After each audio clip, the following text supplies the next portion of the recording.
Happy Monday. The team is back together again. Our good friend Ken is back. Good to be back, boys. Good to be here. Good to be here. We were worried. I mean, I love Jay, but the laughter, the giggles, we were worried about you, man. I was pretty worried about myself. It sounds like it. It sounds like it. You got some stuff going on that is not good, and you still have no idea why you're dizzy, no idea the ring. You have no idea. It's just still it's a guessing game. Right. I have no idea why I had the vertigo last Monday morning. I haven't had that since.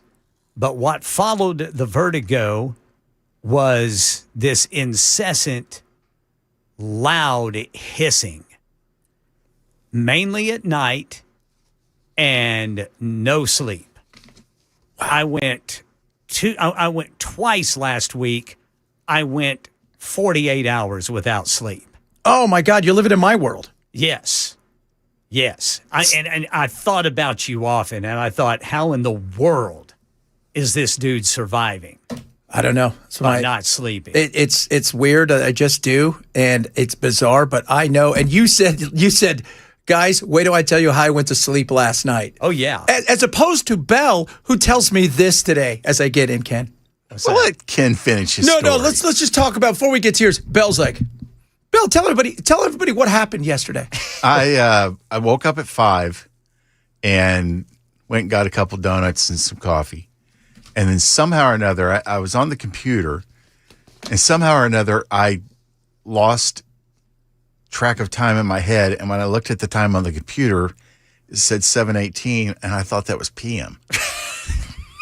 So I went and took a shower, got in bed, slept the entire day. What? Yeah, he thought 5 o'clock in the morning was PM. Went, got something. Oh my God, look at the time, 7:18. I should probably go to bed. I got to get up in a few hours to go to work. What day was this? Yesterday. It was 7 in the morning. And I woke up around 10:30 or so, and I looked at my phone, and I was like, oh crap, I overslept my alarm. Didn't go off, and it was ridiculously stupid of me. Awful. So how did you finally fall asleep, Ken? Was it like that? Did you get so out of whack with delusion and drinks that you finally decided, oh, I'm going to pass out? No, dude. It's like what I think I have is called tinnitus. Yeah. And I've always had, for a long time now. Somebody out there just screamed, "It's tinnitus!" Yeah, well, yeah, tinnitus, whatever. But I've always had, I'll say starting in my 40s, I started having, a little bit of ringing in my ears, and it's from being in radio since I was 16 years old. Yeah. You're wearing headphones. And obviously, hearing loss is the main reason for it, the main culprit. Well, my left ear, I'm practically deaf in my left ear. I was told years ago that it was down significantly from my right ear.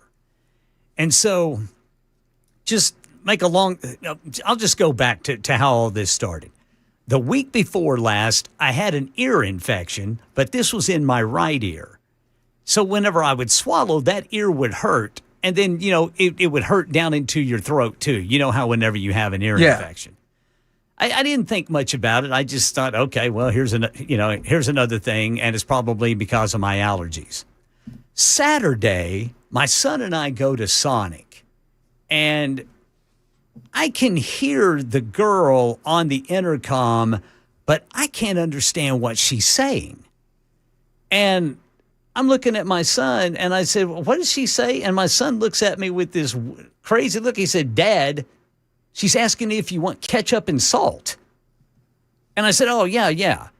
So basically, my son is acting as an interpreter for me there at the Sonic because I can hear this girl, but I can't understand a word that she's saying. So then fast forward to Sunday. I go to bed Sunday night. I wake up at 4 o'clock Sunday morning, and I've got vertigo. I mean, the room that just spinning. and I'm laying down. I get up to go to the bathroom, almost fall down. I'm really tired. I don't want to deal with it, so I just go back to bed. Get up at my regular time, 6:30, and everything is still spinning, and I'm not really recovered from it by about 8 o'clock that morning. That's whenever I called Brother Jay Harper and said, dude, you got to come in. Anyway, that goes away around 9:30, 10 o'clock on Monday morning. I feel great all day long. I slept good Monday night. As you guys know, I came to work Tuesday.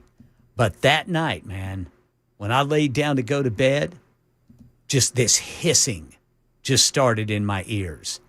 And I mean loud hissing. I couldn't cover it up. I got to one point where I had a fan up all the way. I had a sound machine up all the way, and just no avail. I went sleepless Tuesday night. I was sleepless most of Wednesday night until around 3 o'clock after researching, ringing and hissing in the ears. I figured out a way to lay down to where it might reduce it and I could get some sleep. And I actually slept a couple of hours Wednesday night. And so I felt really good about, getting better. But since I'd only had a couple of hours sleep and I was still really kind of dizzy, not wanting to drive to work, had Jay come in and I thought I'll take Thursday and recover and then I'll go in Friday. Fully intended on being here Friday, but Thursday night it hit again. And I did not sleep at all. And I had to call my doctor then because I'm freaking out. You know what'll fix it? What's that? Some more government. Yeah. Is it, Ken, is it worse in one ear? I can't really tell, man, because it's just in my head. And what I've researched is tinnitus, whatever you want to call it. It's not even an actual sound.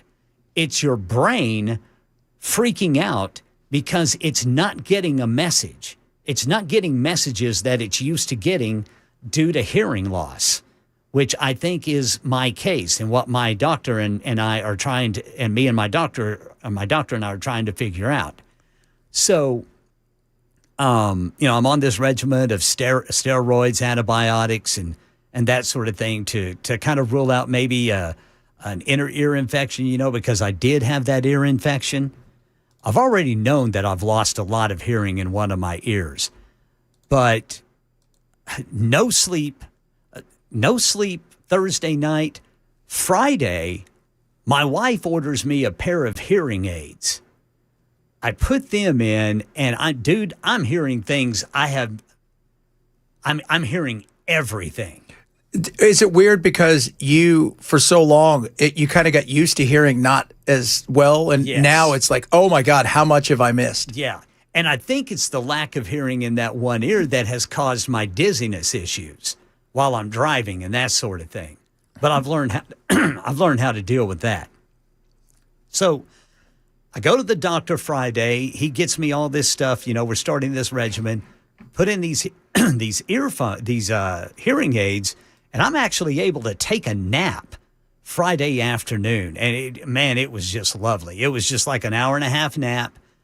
And then Friday night, I go to bed, and I slept 12 hours, boys.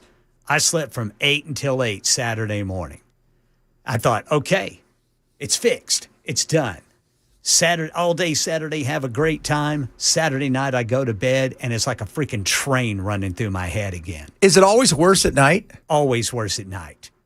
I wonder what that is. From what I've read, when you lay down, that affects your blood flow. And blood flow has a lot to do with this too. And your brain starts making up this phantom noise, and sometimes white noise on a sound machine or a TV or something like that can help, but sometimes it doesn't. And it wasn't helping me Saturday. No sleep Saturday night. All day Sunday. I just feel terrible all day yesterday. However, and this is the interesting part for me anyway, I realized that whenever I would take Fritz outside for a walk, and this is before even all this started, I would notice that the ringing and the hissing would go away because of just the ambient noise of just my neighborhood or just being outside. So last night, rather than, putting on white noise on my sound machine and TV and running a fan, I put birds, Oh, just the sound of birds on my noise machine. I had some brown noise going on my TV and then my fan on low. And fellas, I slept all freaking night long. that's awesome. It's like the bird noise eliminated the hissing because I think it told my brain, oh, he's hearing again. That is awesome. I think it was just high. Oh, and that's another thing. Goomies make it worse. Really? Yes. Oh, no. Yeah, because I was doing my regular thing, taking me a couple of swigs of my, THC seltzer to go to bed, and it wasn't doing anything. And I read up on that. THC will increase your heart rate, therefore your blood pressure goes up, and the tinnitus then increases. Alcohol's terrible for it. Coffee's terrible for it. THC is not good for it. Sodium, high salt diet. I've got all that stuff. Oh, we boys. got all the fun stuff's going away. All the fun stuff is going away. What's the use of living? Exactly. But So if it is because it came on so quick, do they think, well, maybe it's more of an inner ear infection or a loss in one ear, or do they think it could be Meniere's disease? You hear a lot of people say that, or do you need to go see an ENT? well, that's what we're trying to figure out. We're doing this round of steroids and antibiotics to see if there's some sort of infection. After that, could be a type of tumor that it's, I can't remember the name of it. I'm not even going to try to name it, but there is a type of tumor out there that can cause ringing and hissing. And then, of course, an ENT. So ear, nose, and throat. I've already been to an ear, nose, and throat specialist back whenever I was trying to figure out what was going on with my dizziness. And that's whenever I learned, how deaf I was in my left ear. And, we went through several steps, even up to a neurosurgeon. Wow. Where, I just could not afford to pay $200 by going to one specialist after another. And finally, I just called the neurosurgeon's nurse and I said, look, you see the images, because they found this little spot on it was called on my vestibular tube behind my left ear. And so they thought, well, that might have something to do with it. But then the neurosurgeon looked at it and said, no, he said, that's not it. We don't need to do anything else. But it gave me I got no answers. And what I've found through research, dude, there's like 50 million Americans who have this ringing and hissing at night in their ears. And a vast majority of them have no recourse. Oh. They've lived with it for years, just like I've lived with it. It just has never gotten to this level that it got to. Well, that sucks. It's dude. crazy, man. It is crazy. It is crazy because we walked in and you have those like little earphones in. I'm like, Yeah, what? got little ear hearing aids in. I'm hearing things I'm hearing things I used to hear, but because of just age and then wearing headphones for a living and turned up loud. I mean, I do wear my my volume on my headphones were very, very loud because my left ear is basically deaf, and I'm sure I wasn't helping it much No, by cranking up the headphones. no, not at all. But I'm so glad to have I you got back. some sleep last night, and here I am, man. There you go. That's awesome. Glad to have you back. A lot of stuff to get to today, but Ken's back, and that's what matters because we had to pivot on the whole tuna boat thing the other day after we found out that all of those old cars in Cuba are sitting there because there's no gas. And we thought if we made a good offer and we got a giant barge, we could have all kinds of cars. I have a feeling he won't get the barge either. Well, and get this. Yeah? On the way to, the barge, on the way back, we could fish for tuna. We could do both. Oh, We my could just God. hang some lines out on the back of it. It's going to be a party. You guys are going to be so jealous of us. Ken, just remember, Iron Maiden is not meant to be listened to at 9. No, it's not. Or 11. That's a lot of it, boys. Remember whenever I was going through my Cannibal Corpse phase? Yeah. Woo. Loud as can be. I was listening to that real loud. And it's so weird because I'm the exact opposite. I have my stuff turned down to 1.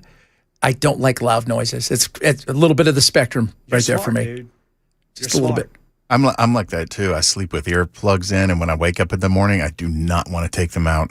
No, because I come in here and I'll plug in, over there to do the cross, and whoever's there before me, usually Matt, it is so loud. I was like, oh God. Yeah. I mean, ooh, Yeah, lordy. Whenever I came in today, I could hear the headphones. Wow, that is awesome. I mean, I could hear the headphones as well. I mean, I wasn't wearing them. This is after Joan left.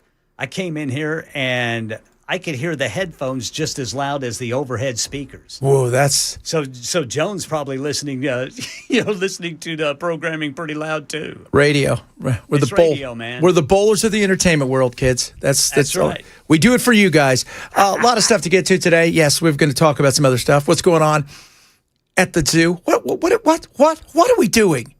What are we doing? We're going to talk about that. That's becoming national news, by the way. Top of that, we're going to talk about the weather. What do we got coming? Could be crazy. Some other good stuff on the way. Iran, I don't know if you guys are aware of this, but apparently nobody's listening to Trump. What do you, Bibi did what? But nobody's listening. So talk a bit about that. And of course, Bell, he's got sports. Yeah, lots of sports. Yeah, I've been missing Brother Bell's sports. Oh, you've been missing lots too. So much sports with Bell. All of that, so much more on a big old wet Monday. Chad Benson, Super Talk 99.7.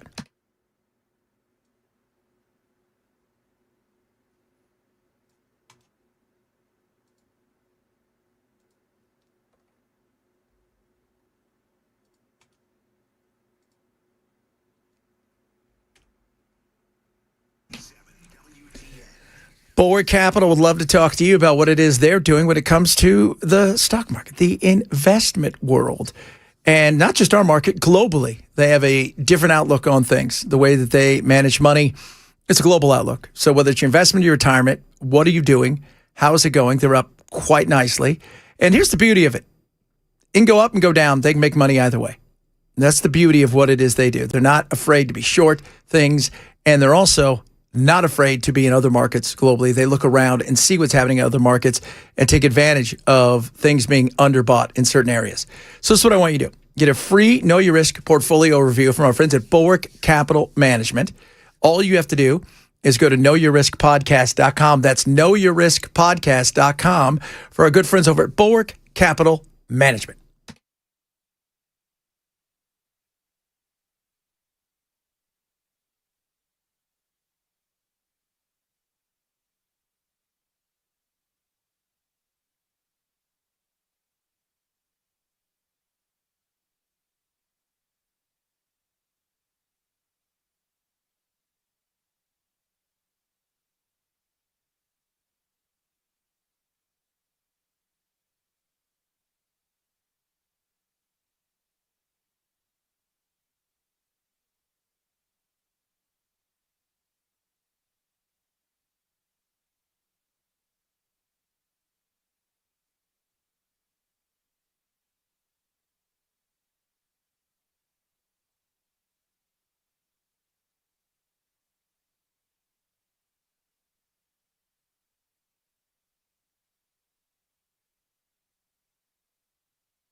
All right, drivers in Whites Creek, we've got a crash on the right shoulder, 24 eastbound right there at the Clay Lick Road overpass.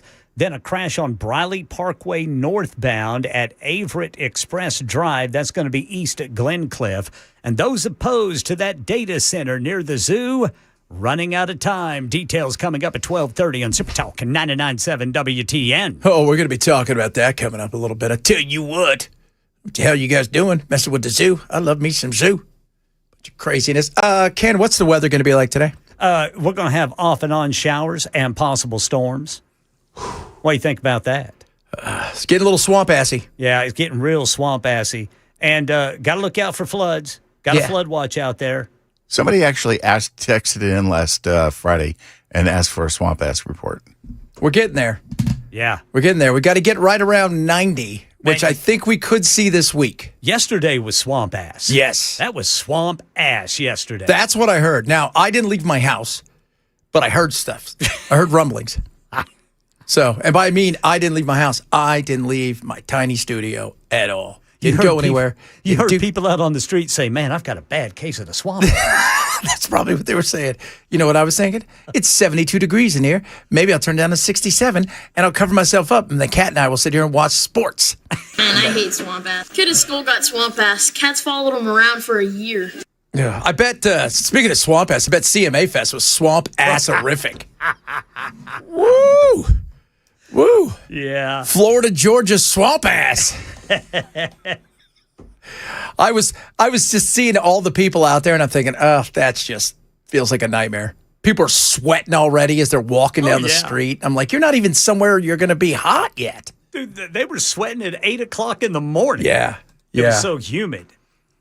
It's still humid. It is humid. It's really, because I opened up and walked to the car and it's like, oh, it's like opening up an oven, you know? You're like, ugh, this is going to be swamp. 85, it's 85% right now.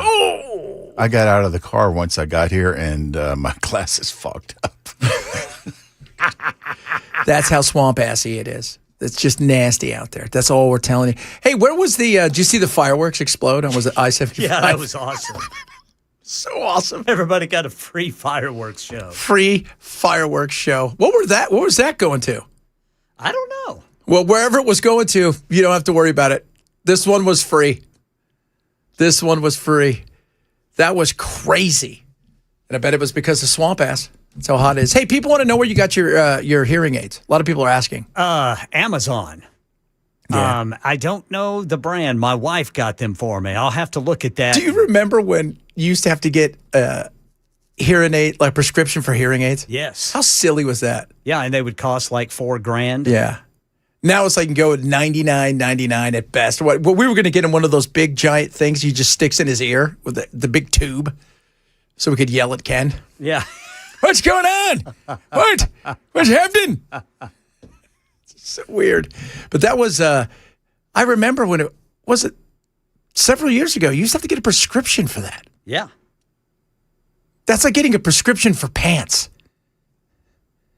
Why? For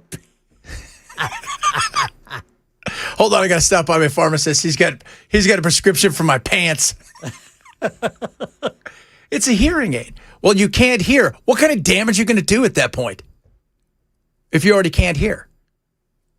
That's true. And hearing, by the way, for those of you, how important hearing is, one of the things they think hurts the elderly, especially as they maybe don't have as many friends, people not being able to hear causes significant issues when it comes to loneliness. Oh, yes. And feeling like they're not being talked to or left out. And it's crazy. Well, dude, with this tinnitus or tinnitus, there are people who kill themselves. Yeah. I mean, they can't take it. No. That's that movie Driver, right? With the guy who he'd always have music on Yeah. because it helped him fight the tinnitus, it's just crazy. It's serious, man. I'm telling you, I don't wish it on anybody. No.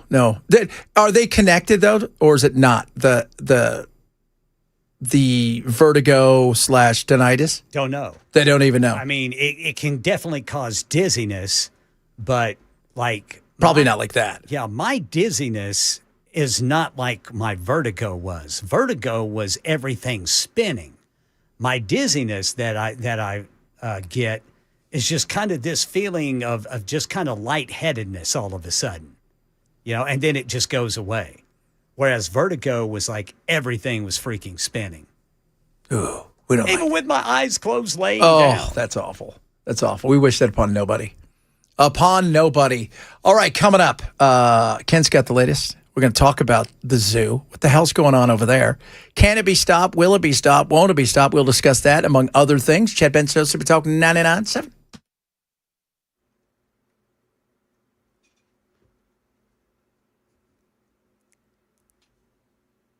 I'm Ken Weaver with your top stories. Got the full forecast in 5 minutes. Right now in Nashville, those opposed to a data center being built next to the zoo are working against the clock. The purchase of that site is scheduled to close today. Meanwhile, a petition with more than 300,000 signatures is part of the pushback. Meanwhile, neighbors in North Nashville are pushing back against a planned data center at Fisk University. The facility would be part of a $400 million innovation center and is expected to use about 30 megawatts of power. Petition organizers say constant noise, increased traffic, and environmental impact are key concerns. Downtown Nashville businesses targeted in a string of arson fires this weekend. Metro Police say surveillance video and witness accounts led them to suspect Mitchell Stroud. They say he was arrested near Broadway and allegedly admitted to setting fires at more than one location. Authorities say he's now facing 9 felony arson charges. He was on a $135,000 bond. And new numbers from the Filipino government on the earthquake that struck there. The National Disaster Risk Reduction and Management Council saying that there have been 35 deaths, 144 injured, with 4 people missing. Here's ABC News foreign correspondent Maggie Rulli. Search and recovery is still ongoing. The most powerful quake to hit this year. More than that, the most powerful quake to hit in the past few decades. Now, it was a 7.8 magnitude quake that hit right off the Philippines' main southern island. And someone made off with 18 pallets of whiskey from a Pennsylvania storage facility last week. ABC Sherry Preston says they still haven't found it. There was a lot of Noble Oak bourbon being stored in a Philadelphia warehouse on Friday. It was supposed to go to locations in northern New Jersey. A couple of thieves had other plans. They showed up at American Supply's warehouse. They said, hey, we're here for a pickup for A21. They didn't really know what it was. A21 Wine and Spirits Chief Operating Officer Rob Koch stating the obvious that the warehouse failed at some basic security measures. The booze still missing. Sherry Preston, ABC News. That's the latest news. Weather's next. I'm Ken Weaver, WTN News.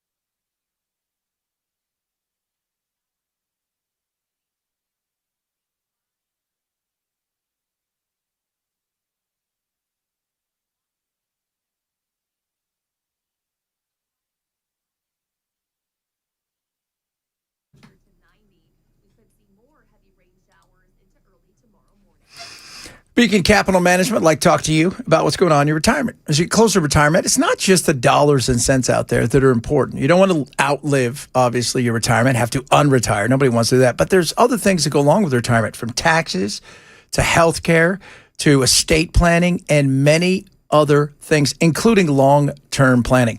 So let's just talk about what Beacon can do for you. First, call them, get a free personalized financial consultation, 615-488-9303. From predictable income to maximizing Social Security to longevity planning to investment planning, wealth management, risk mitigations, tax planning. They can help you with all of those things, healthcare planning, including long-term care options, estate planning, and many, many other things. When you retire, should be the golden time to enjoy yourself, but you want to make sure you do it right, and Beacon can help you get there. Call Beacon today, get a free personalized financial consultation, 615-488-9303, 615-488-9303, or check them out online at beaconcm.com, beaconcm.com for Beacon Capital Management. This is a paid placement.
A lot of you sending big love to old Ken in there.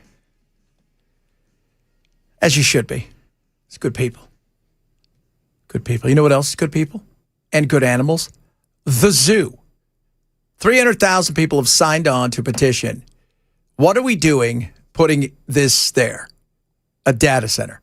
Like, we can't put it somewhere else? There's not land elsewhere? I mean, I'm curious as to why. Well, you know, Chad, you just got to understand. No, I'm curious as to why there. Because we don't know how the animals are going to react. And there's no takey-backy. There's no picking it up and going, oh, you know what? It makes them go a little crazy. It makes them not feel good. We're going to have to move it. That doesn't happen. And it's not going to happen. It isn't.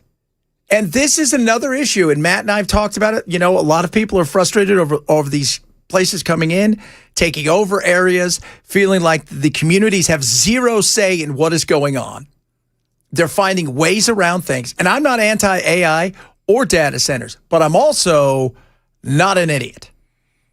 Kenny Chesney was on his social media yesterday promoting the petition. Yeah, Brad Paisley as well. I was going to say there's a lot of local celebrities, for lack of a better way of putting it, that are trying to help get this stopped. It is, look, like I said, I'm not anti any of these things. I do worry, though, because like anything else, what happens if they come in and they do? Well, there's going to be riders in there that they're going to have to do certain things and hit certain things. Do you think if animals start to get sick or things start to happen where it becomes unbearable for them, some of them, do you think they're going to move this place? No, they won't move it. They won't. We got a world-class zoo. I love it. My kids go there all the time with my wife. They love it. And there are other places for this. And the way they get around certain things, well, what is going to be office space? You know, there's going to be an office in there and somebody's going to sit inside there. So technically there's a space, there's office space. I'm not anti this. Let's be real about what's going on.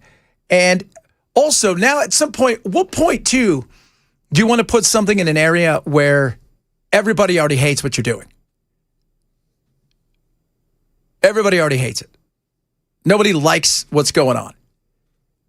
And the frustration level for a lot of people, you know, like one of the big things we saw in Utah about a month ago with the whole big thing going on there, come to find out those people had no choice, right? That thing got stuck there and everybody's just like, deal with it. Then you come to find out that go look at the fine print.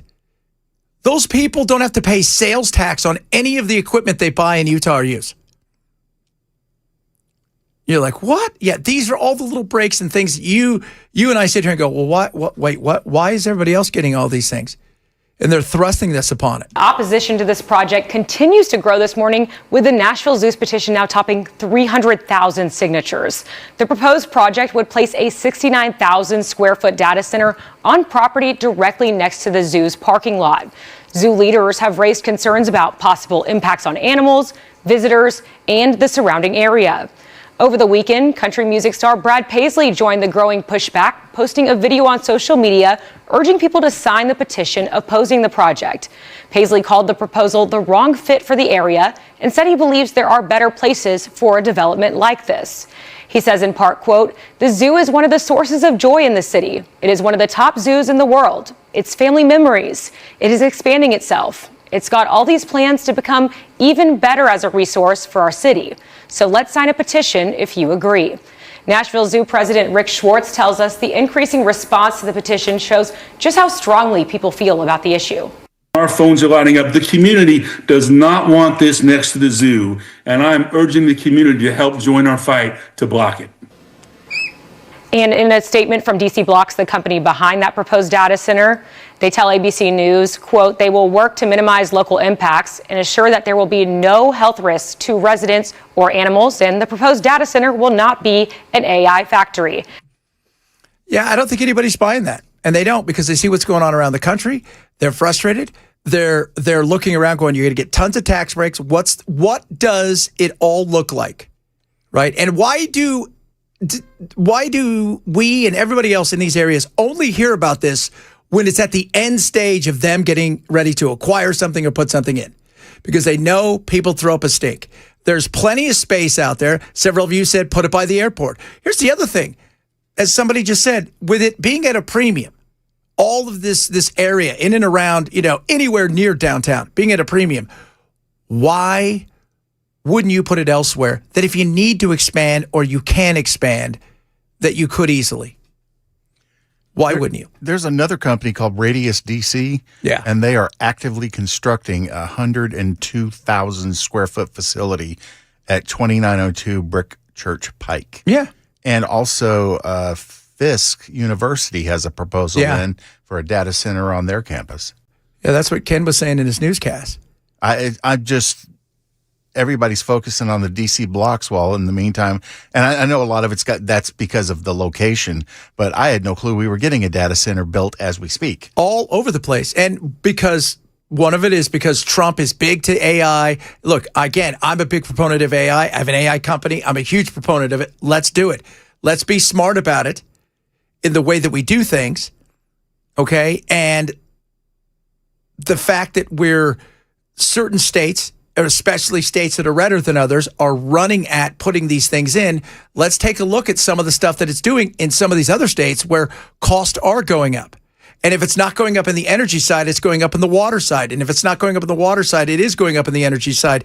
And on top of all of that, the constant humming in a lot of places. On top of all of that, the tax breaks that they're getting in many of these places where people are looking around going, hold on a second, not only are you getting massive tax breaks, but on top of that, you're also telling everybody that you're second in line when it comes to power on the grid until they can figure out how to power their own way, which is frustrating people.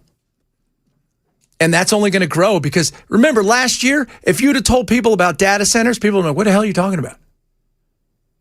Well, that's going to become a big issue, a huge issue. And like I said, with the animals, it's a different thing. But with humans too. Some places, the reason they're putting them out in certain areas too, like in Utah, is because the weather's conducive. There's something that size. Their goal is to supposedly become their own power company inside of there. But that's going to take a while. And the weather being conducive, because about 8 months out of the year, it's cool enough that you don't have to use so much water. And that will change over time.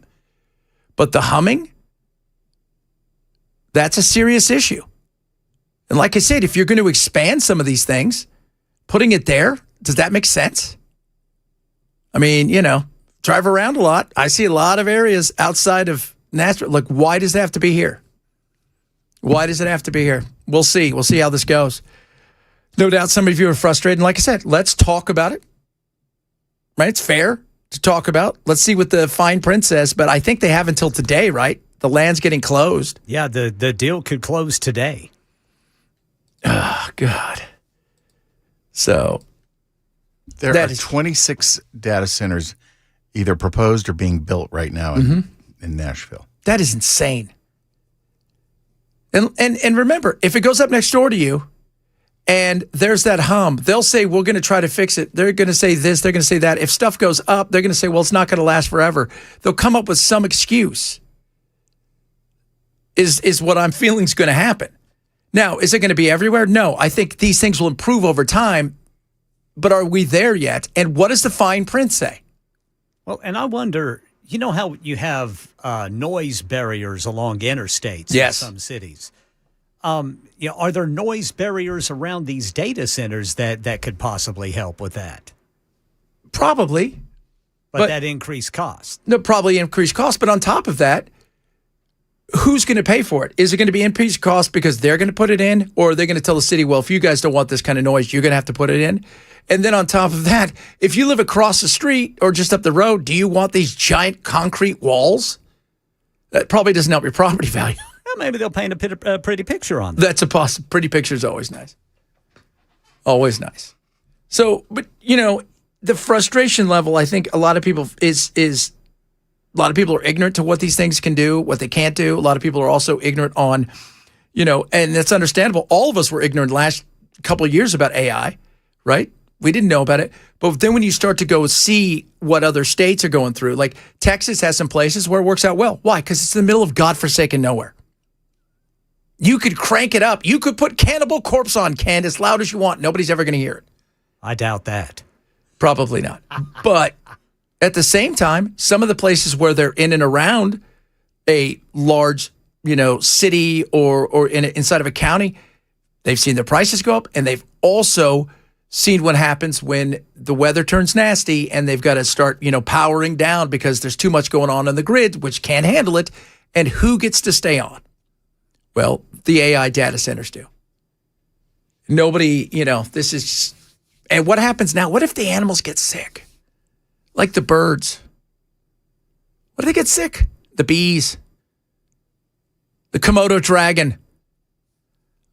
Well, you don't want him to get sick and Capybara. out. Yeah, what about the new baby capybaras?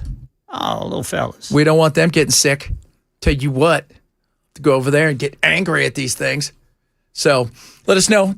Text at us. You can tweet the program at Chad Benson Show. Coming up, speaking of awesome and angry, nobody does it better when it comes to sports than the one, the only, the myth, the legend, Bell. He does sports straight ahead. Chad Benson Show, Super Talk 99.7.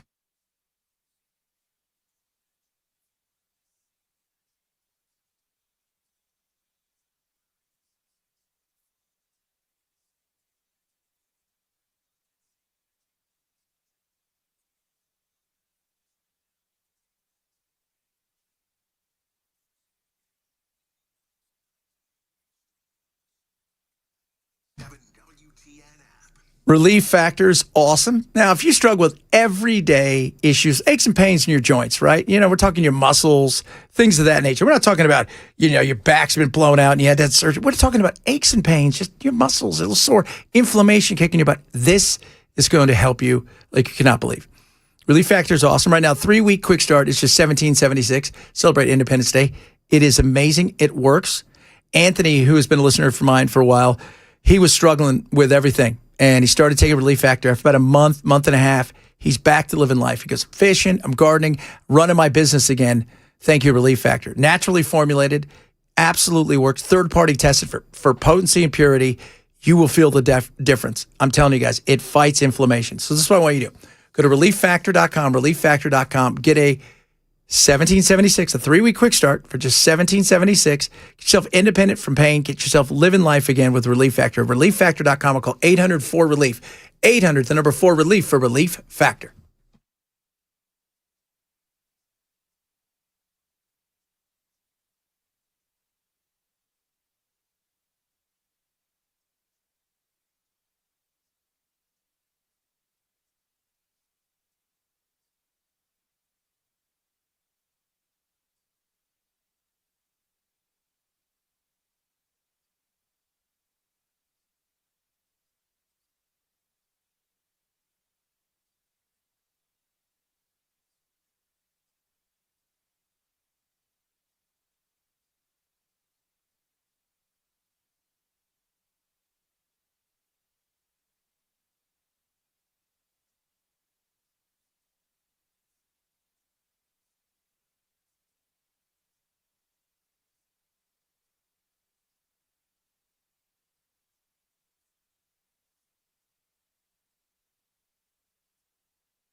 Wellness Institute of Nashville. Dr. Mitchell's amazing. You guys, I'm telling you, when you got an issue with your back, let's just say slip, bulging disc, issues, you're worried you might have to have surgery, you might have to have injections, painkillers.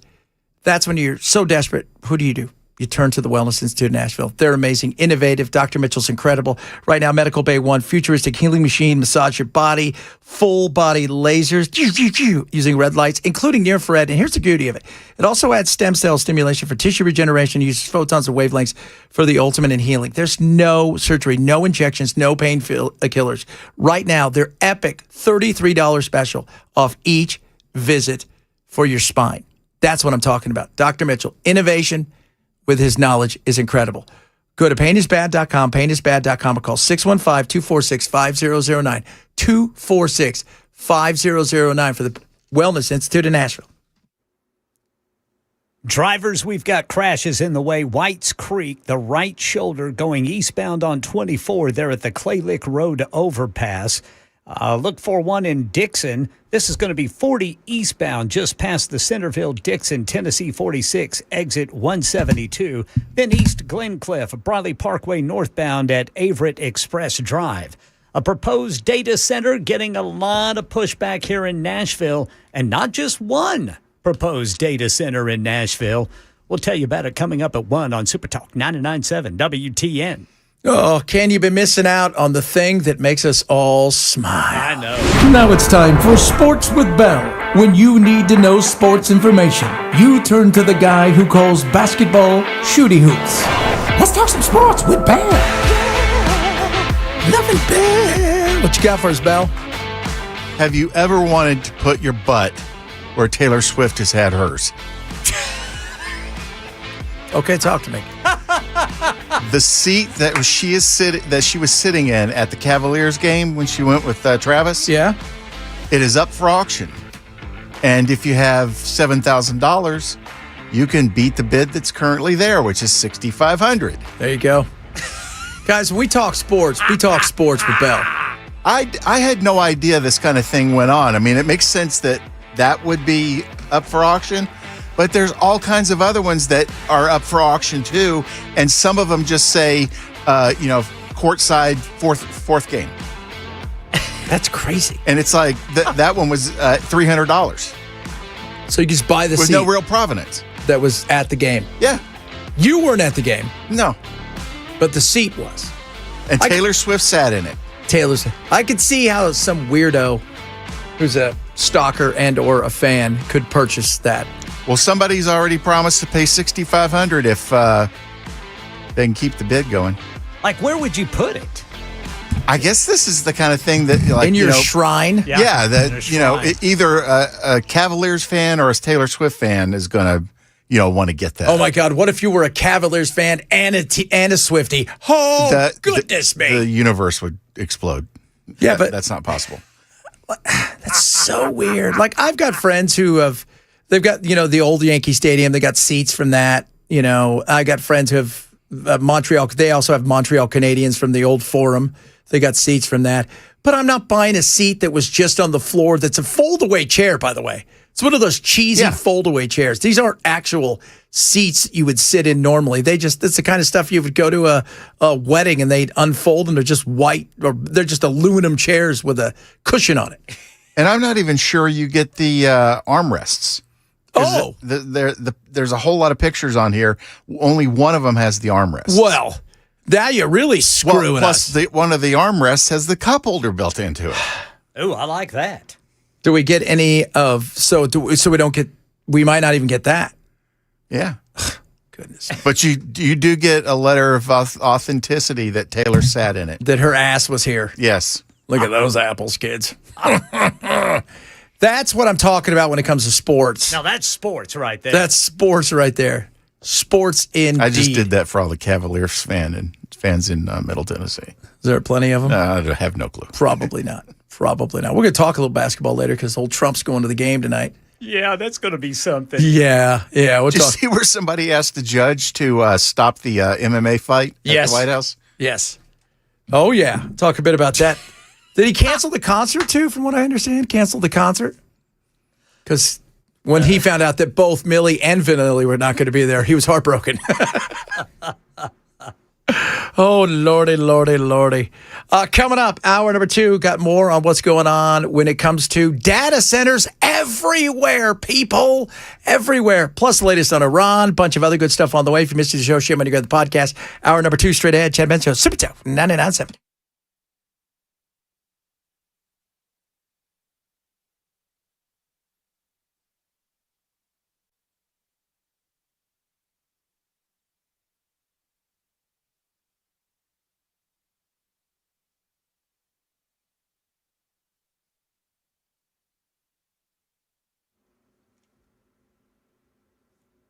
One o'clock on the dot. I'm Ken Weaver with your top stories. All of Middle Tennessee's under a flash flood watch for the round of rain and thunderstorms mixed with rain that's going to move through just here and there.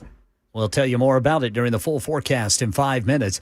A proposed data center in Nashville getting a lot of pushback in the form of 300,000 people signing a petition against it.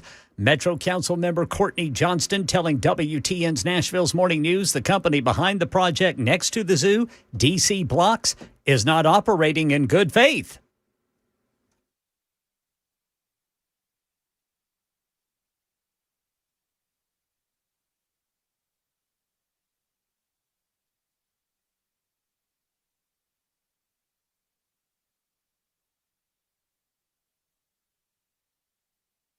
She says the project is a lot bigger than the single-story building being talked about. Channel 4's Braden Ross with a response from DC Blocks.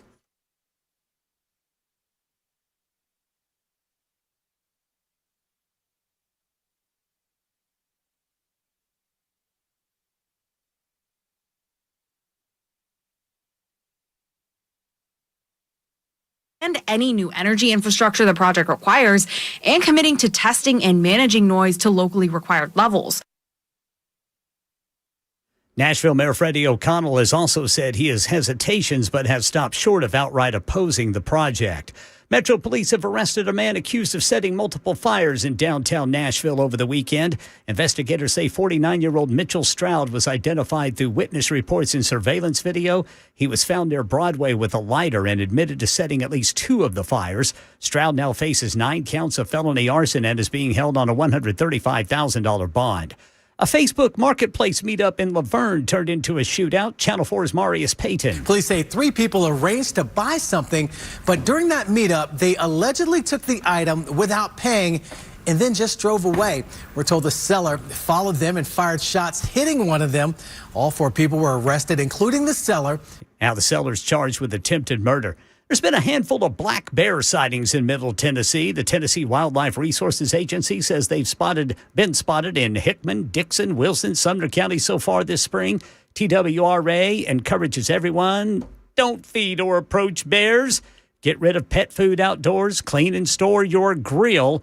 Just a couple of things to do so you don't encourage bears to stick around. And a TDOT worker is being credited with helping save a newborn along I-40 in Knox County. Officials say help operator Chester Hembry arrived just after a woman delivered her baby inside a vehicle on the roadside. That's the latest news. Weather's next. I'm Ken Weaver, WTN News.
What is up? Happy Monday.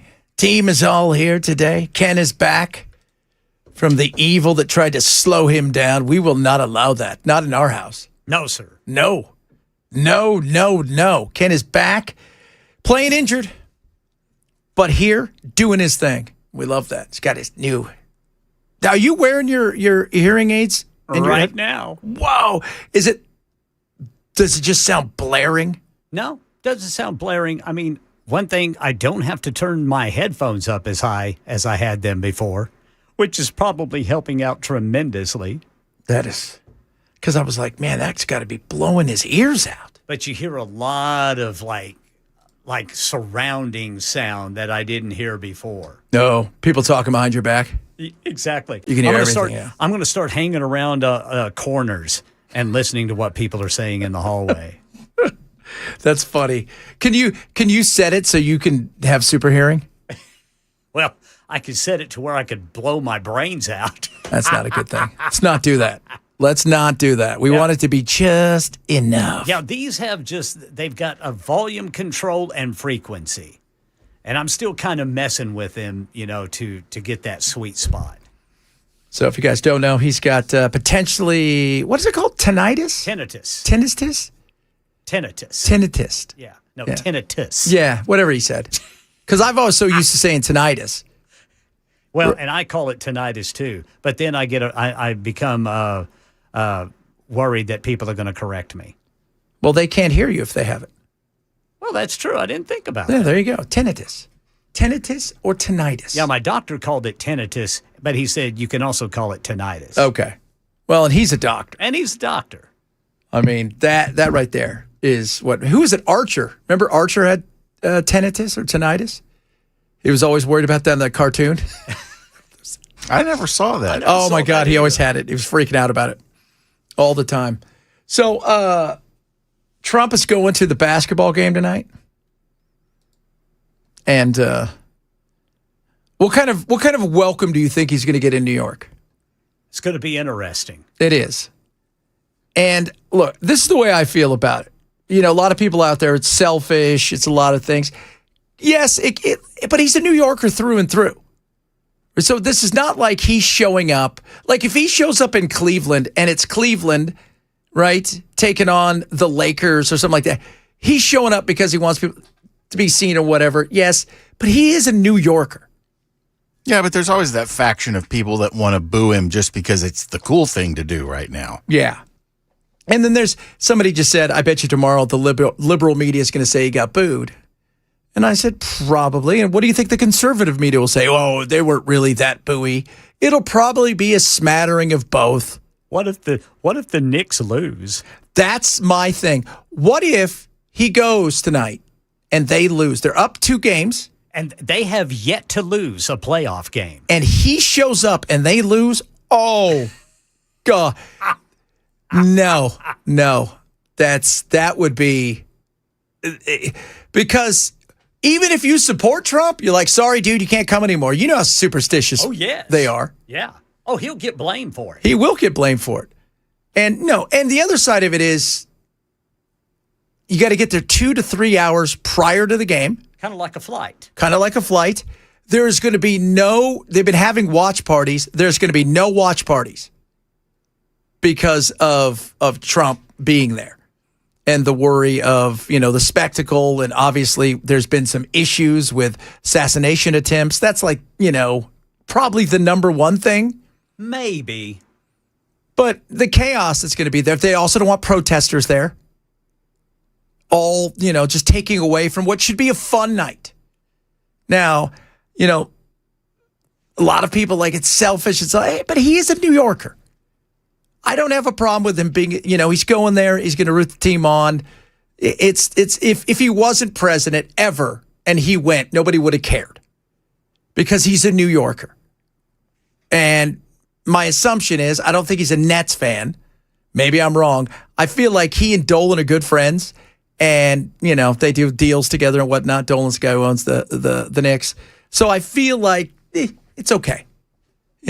And anywhere he goes, it's going to be chaos. He's going to go to the World Cup, a game or two, it's going to be chaos. Who knows? Spike Lee might go up to his suite and shake his hand. Really? Because they asked Spike earlier. I do want to ask you, though, obviously the president is going to be there tonight. And as the unofficial ambassador of the Knicks sidelines, is there enough love? He is a New Yorker. Is there enough love in the building for the president of the United States tonight? Spike Lee. He's not saying anything. All right. He's not moving. As long as you don't... Whoa. My face says a lot. As long as you're not the one who's going to be booing the president tonight. Here's my thing. I'm with Ken. He gets booed. If they lose, sorry. You showed up. We lost. Can't do that again. If they lose. And if they lose, if they end up losing like 4 in a row, it's all going to land on Trump. Gosh. And even if Trump was beloved in New York by 99% of the people, they will blame him because that's the weirdness of sports. It was all fine until you change. You know, people who wear their same shirt over and over again. My buddy Johnny, he bought a hamburger from McDonald's and the Dodgers won. He forgot to eat it. They won. And he's like, I'm not going to eat it. It's been sitting there for like 5 years, 6 years. He won't touch it because he thinks that magically helps them win the World Series. Does he have it under glass? No, it's just on top of their TV. That is gross. Yeah, it's just a trip. But that's how weird they are. That's how superstitious they are. So if they were to lose tonight, you know he's going to get blamed for it. And I'm sure there'll be, I don't know how many. Here's the thing. Sports people tend to be a little bit more conservative. Now, basketball's different, but there's nobody going to the game tonight who is, these tickets, so damn expensive. I read a great article today that season ticket holders are running into this weird dilemma. Do I hold on to my tickets or do I sell them? Because you're going to make a boatload of money for them. And the tickets, if they were to win tonight, the tickets for, I think it's Wednesday or Thursday's game 4, are going already for 12, 15 plus thousand. Wow. It's cheaper. If you're a fan in New York, it is cheaper for you to fly right now to San Antonio because their tickets are starting about $1,500 than it is to try to go in New York, your home, to watch a game. And you get to go to San Antonio. Just think about the Spurs and their motivation tonight. Oh, totally. You know they want to ruin that party. They do. They want to ruin it because they know it's going to cause a stink. It's going to cause a stink. I've been to San Antonio. You're not missing much. You know what? I lived in San Antonio. I found it quite nice. I love it. Okay. Yeah. I mean, is it it's the weird, right? It's like laid back. It's the most laid back, big-ish city. Yes. And it's so obviously overwhelmingly blue collar. Yes. That, you know what? That right there is one of those things where you can go down and you see all these like McMansions everywhere, and one guy's a lawyer, and then there's a doctor, and there's a guy who's a plumber, and then I told everybody when I first moved there from LA like 15 years ago, Jack was like 7 weeks old.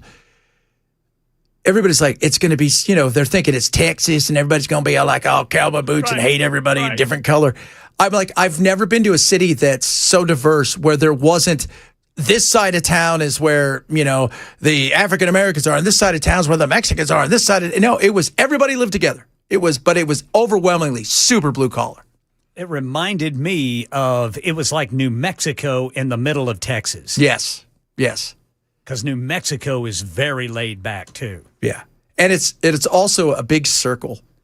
Everything's a circle. The freeways are it's a big circle. If you start on one side, you drive, you're going to go all the way around. Yes. And then there's a littler circle in the middle and a smaller circle. And I've never been to a place, too, where it's so bizarre when you get off the freeway and you can turn left and then go back underneath the freeway. And it's just the way they've done it is so weird. They have I've never been in a place too where there were so many wrong way collisions. Just insane. Just absolutely insane. I liked it though. But again, New York's going to be a lot of people are going, man, they're going to blame him tonight. They will. They will. But Dolan, who owns them, they're good friends. Madison Square Garden, it's going to be a party tonight for sure. And, man, you can't carry a bag in. And if you do, it can be only see-through. If you can even do that. You ought to see the fences they're putting up around it. Oh, it's just like the fences at the White House. Yeah, that's crazy. So that is crazy. That is crazy. How, and it's for one night. Again, the party. And here's the other thing, though. The other night, they already said, we've already had some issues. People partied a little hard. What's the first thing they do? They start going out and flipping things over. Don't do that. I don't know why we have this weird want to break stuff the minute our team wins. Yeah. It's just so bizarre.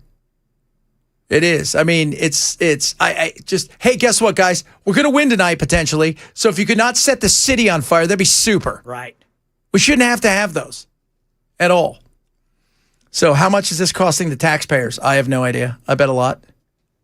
You know, those businesses around MSG are like, just please leave us alone. Yes. Yes. Yeah. It is, well, but there's a bank there. Please, for the love of God, don't throw something through the window. And for what? For what? Because you're so excited. I've never been so excited that I wanted to punch somebody. Right. It's like that, the same situation that was going on during the LA riots. People are destroying their own neighborhoods. Yes. I'm going to destroy the grocery store that I shop at.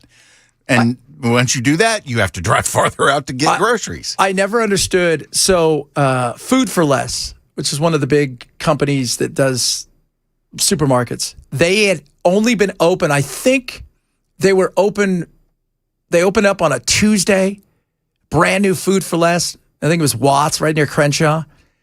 They destroyed that place, burned it down, did all of that stuff. And for what? Like I said, why are you destroying your own neighborhood? First of all, any neighborhood, but let alone your own neighborhood. And for what? It's the same thing. Just because your team wins doesn't mean that you need to climb on top of the light pole, try to bend it over, flip over a car. It's insane. It's like, you know what it reminds me of? Like sharks when they have a feeding frenzy, where they just get into it and just everybody starts doing stuff. Because being in, like, we don't have that here. Like, the Titans aren't winning anything anytime soon. Not many cars being tipped over around Nissan Stadium. But we had CMA Fest, but it's not the same. I remember in LA, Dodgers getting close to winning something, they'd have to run ads. Lakers, anytime they got close, they're like, all right, look, because people will come down and they'll loiter around the arena because they want to be a part of it. Just want to be around it, yeah. And then they start drinking. And then they start partying. And the next thing you know, the little fat guy with a Kobe outfit is getting his buddies to flip over a police car. Why? What the hell? What's wrong with people? Get a grip, for God's sake. And whose tax dollars replace the cop car? Yes. Well, yeah, those were tax dollars. Not like that guy paying. But it's so bizarre. I've never, ever understood the want to burn something down or punch something or break something because I'm so excited. When you think about it, it's like one thing to go, I'm so excited I could scream. It's not like, I'm so excited I want to light a police car on fire, punch somebody, and then break into an Apple store. I brought my Molotovs. Oh, lordy, lordy. All right, guys, coming up, a lot of stuff still to squeeze into. Mayor's race in Los Angeles, that looks to be over. Was it theft? Or was it just what LA is? Probably the second part of that. Talk a little bit about that.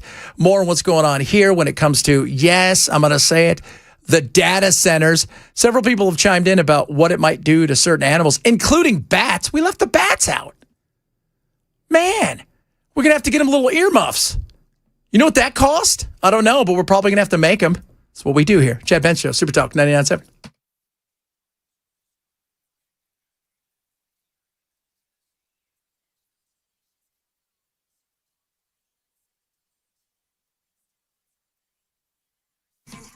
Your everyday life, information fueled, opinion driven. Super Talk Bulwark Capital. My friends over at Bulwark would love to talk to you about what's going on in the world of investments globally. Things like oil market. Are you positioned correctly? What about if we're in a position like we were in 1999, 2008? Is there a pop coming? An AI bubble that could pop? Is that a possibility? They would love to talk to you. Let them show you what they're all about. Lower risk, lower cost, lower volatility. What can they do to give you the most upside potential? Simple and easy. It is absolutely free. It's called a Know Your Risk Portfolio Review. They'll go through your portfolio, talk to you about all the things that they're doing. They're up over 70% since last January. So January 2025 till now, they're up big. And the reason is simple. The way that they go about doing things, common sense, fundamental investing. Absolutely free to find out what they can do for you. Go to knowyourriskpodcast.com and get your free Know Your Risk Portfolio Review today. That's knowyourriskpodcast.com or bulwarkcapitalmanagement.com.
Got to be weather aware in Middle Tennessee. Got a flash flood watch from all the rain. We've got data center pushback, not just next to the zoo, but also Fisk University.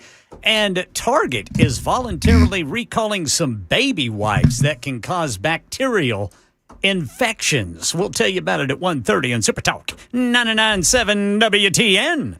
Oh, my Lord. So, not a shocker with Pratt. L.A.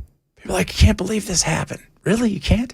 Steve Hilton, by the way, is still in the lead, or at least in and around the lead, again, when it comes to the state. But it's not a shocker. I mean, there's 300,000 registered Republicans, give or take, in L.A. County compared to God knows how many millions, probably a gazillion. Trump over the weekend. It's rigged. It's not rigged.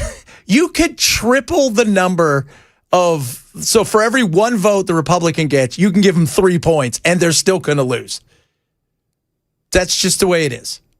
California is that way. You do the same thing in New York and several other places. It is one party. Every once in a while, somebody sneaks through. But the way they've gone about this is the embarrassing part. Why does it take so long?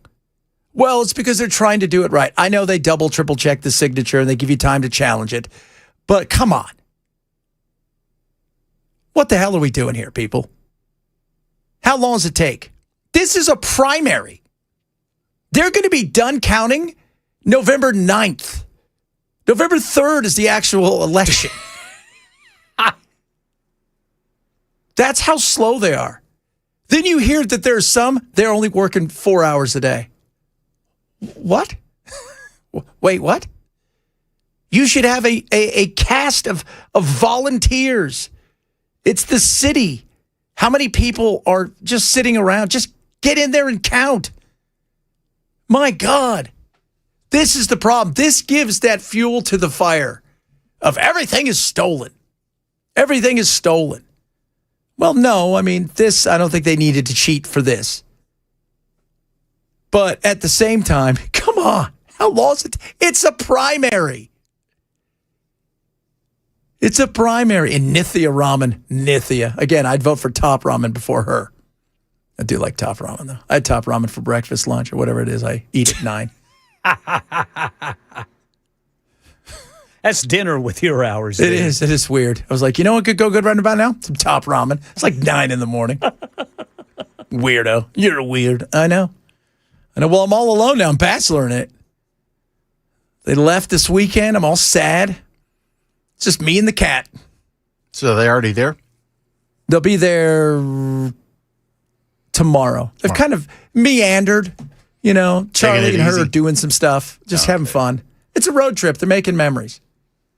As for me, the cat and I sat around yesterday doing nothing. And then he wanted to be on the radio all day with me today. The minute I crack the mic, here he comes. What's up? What are you doing? Are we on the mic? Hello? Meow, meow. Can anybody meow, meow hear me? Meow, meow. Get me something. Let's talk about meow, meows. You guys have the same problem I do? Not enough litter boxes. He only feeds me once a day. I'm starving to death. Are we a fan of dry food? Oh, speaking of which, you still got that? Oh, there's so much food over at the house. The stuff he won't eat? Yeah. Okay. He won't eat. My cat will not. He only likes these squisher things and real tuna. He keeps wondering, I thought you were going to be tuna fishing. Is that what you guys are supposed to be doing? I said, maybe. Just give us some time, right? We're trying to find the right poles. If the deaf guy would go get us a boat. The deaf guy. Oh, poor guy. Poor deaf guy. I can't hear the boat. It's okay. You don't have to hear it. Oh, yeah. You don't. All right? I've got that covered. You guys just go. I'll drive the boat. We catch some fish. Then we go on the way. We got to catch it on the way back because on the way to Cuba, which is next, which is much easier than Iran, I think we're going to find out. That we're going to pick up all those cars, those old cool cars. I'm going to get me a 57 Chevy. I wonder what kind of cars they have over there. That's going to be interesting. Because they've got some stuff that you look and, you know, they got the 57 Chevys and they got some of those. Then they've got stuff that you are like, where the hell did that thing come from? What is that?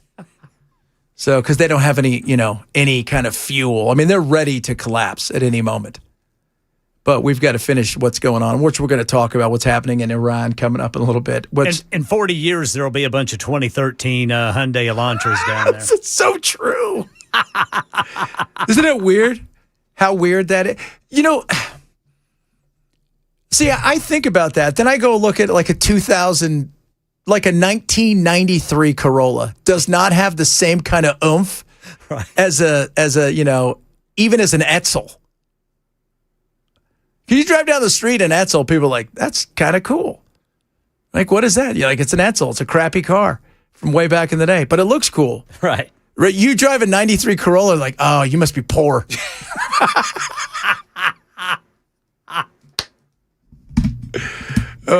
See the difference there? You drive an Edsel, it's a crappy car. You drive a Corolla station wagon from the 90s, you're like, people are like, guy's probably close to being homeless. Like the Edsel's kind of classic crap, though. Yeah, it is classic crap.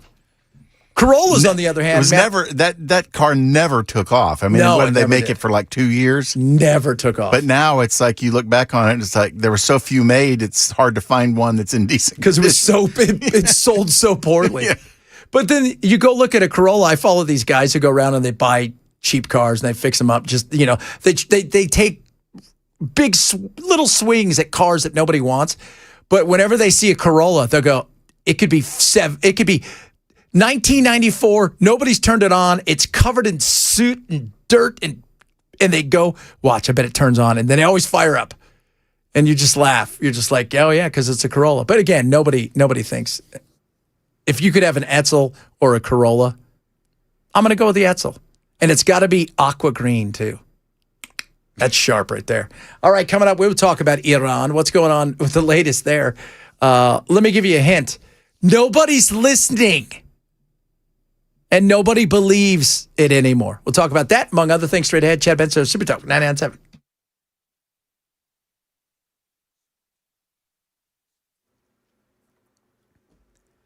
I'm Ken Weaver with your top stories. Got lots of rain in different parts of the state off and on today. Flood watch is in effect over all of Middle Tennessee. Nashville Mayor Freddie O'Connell says his legal department's looking into that data center project planned next to the Nashville Zoo. Council member Courtney Johnston telling WTN's Nashville's Morning News with Dan Mandis, don't be fooled by the reports that this is just a 69,000 square foot, one-story project. The initial 10 megawatt data center, but there's a future 3-story, 40 megawatt data center, a dedicated substation, separate generator yards for each data center, stormwater basins, guardhouse, internal access roads, loading docks, tons of parking, utilities, fencing. I mean, this is a really big operation that they are planning. And the sale of the property scheduled to close today. Elsewhere in Nashville, petitions are out against Fisk University's data center. And Fisk University's proposed data center is part of a long-term expansion plan and includes significant technology infrastructure. Residents have launched petitions warning about potential noise, air pollution, and heavy resource use. Target has voluntarily recalled baby wipes that were linked to bacterial contamination that can be life-threatening. ABC's Sherry Preston has that story. Testing of Up and Up fragrance-free and cucumber-scented baby wipes uncovered the presence of 2 types of bacteria. In adults, the bacteria can cause infections that can lead to skin and eye irritations. However, in infants and small children whose immune systems aren't fully developed, the bacteria can enter the bloodstream, possibly causing sepsis or pneumonia. Those who bought the Up and Up baby wipes are encouraged to stop using them immediately and to contact Target for a full refund. That's the latest news. Weather is next. I'm Ken Weaver, WTN News.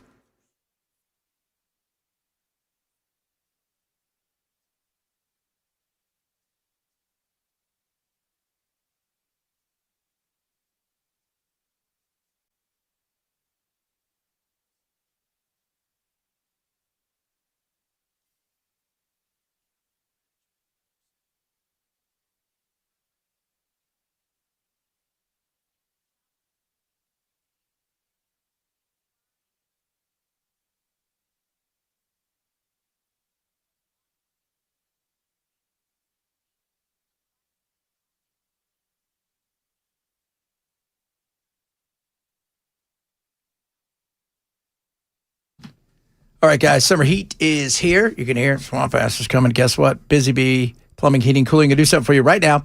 If you buy any new home AC unit this June, you're going to be qualified to enter in a free 3-day beach giveaway. Busy Bee is going to pay for your gas, lodging, 2 meals a day. They're going to announce a single lucky winner live on Facebook. That's if and only if you buy a new AC unit. Okay, so plumbing does account for it just for that. Top of that, they got great opportunities for you. Deluxe air duct cleaning package, right there. So you're going to save 10%. Or you go mid-tier, you're going to 5% off that.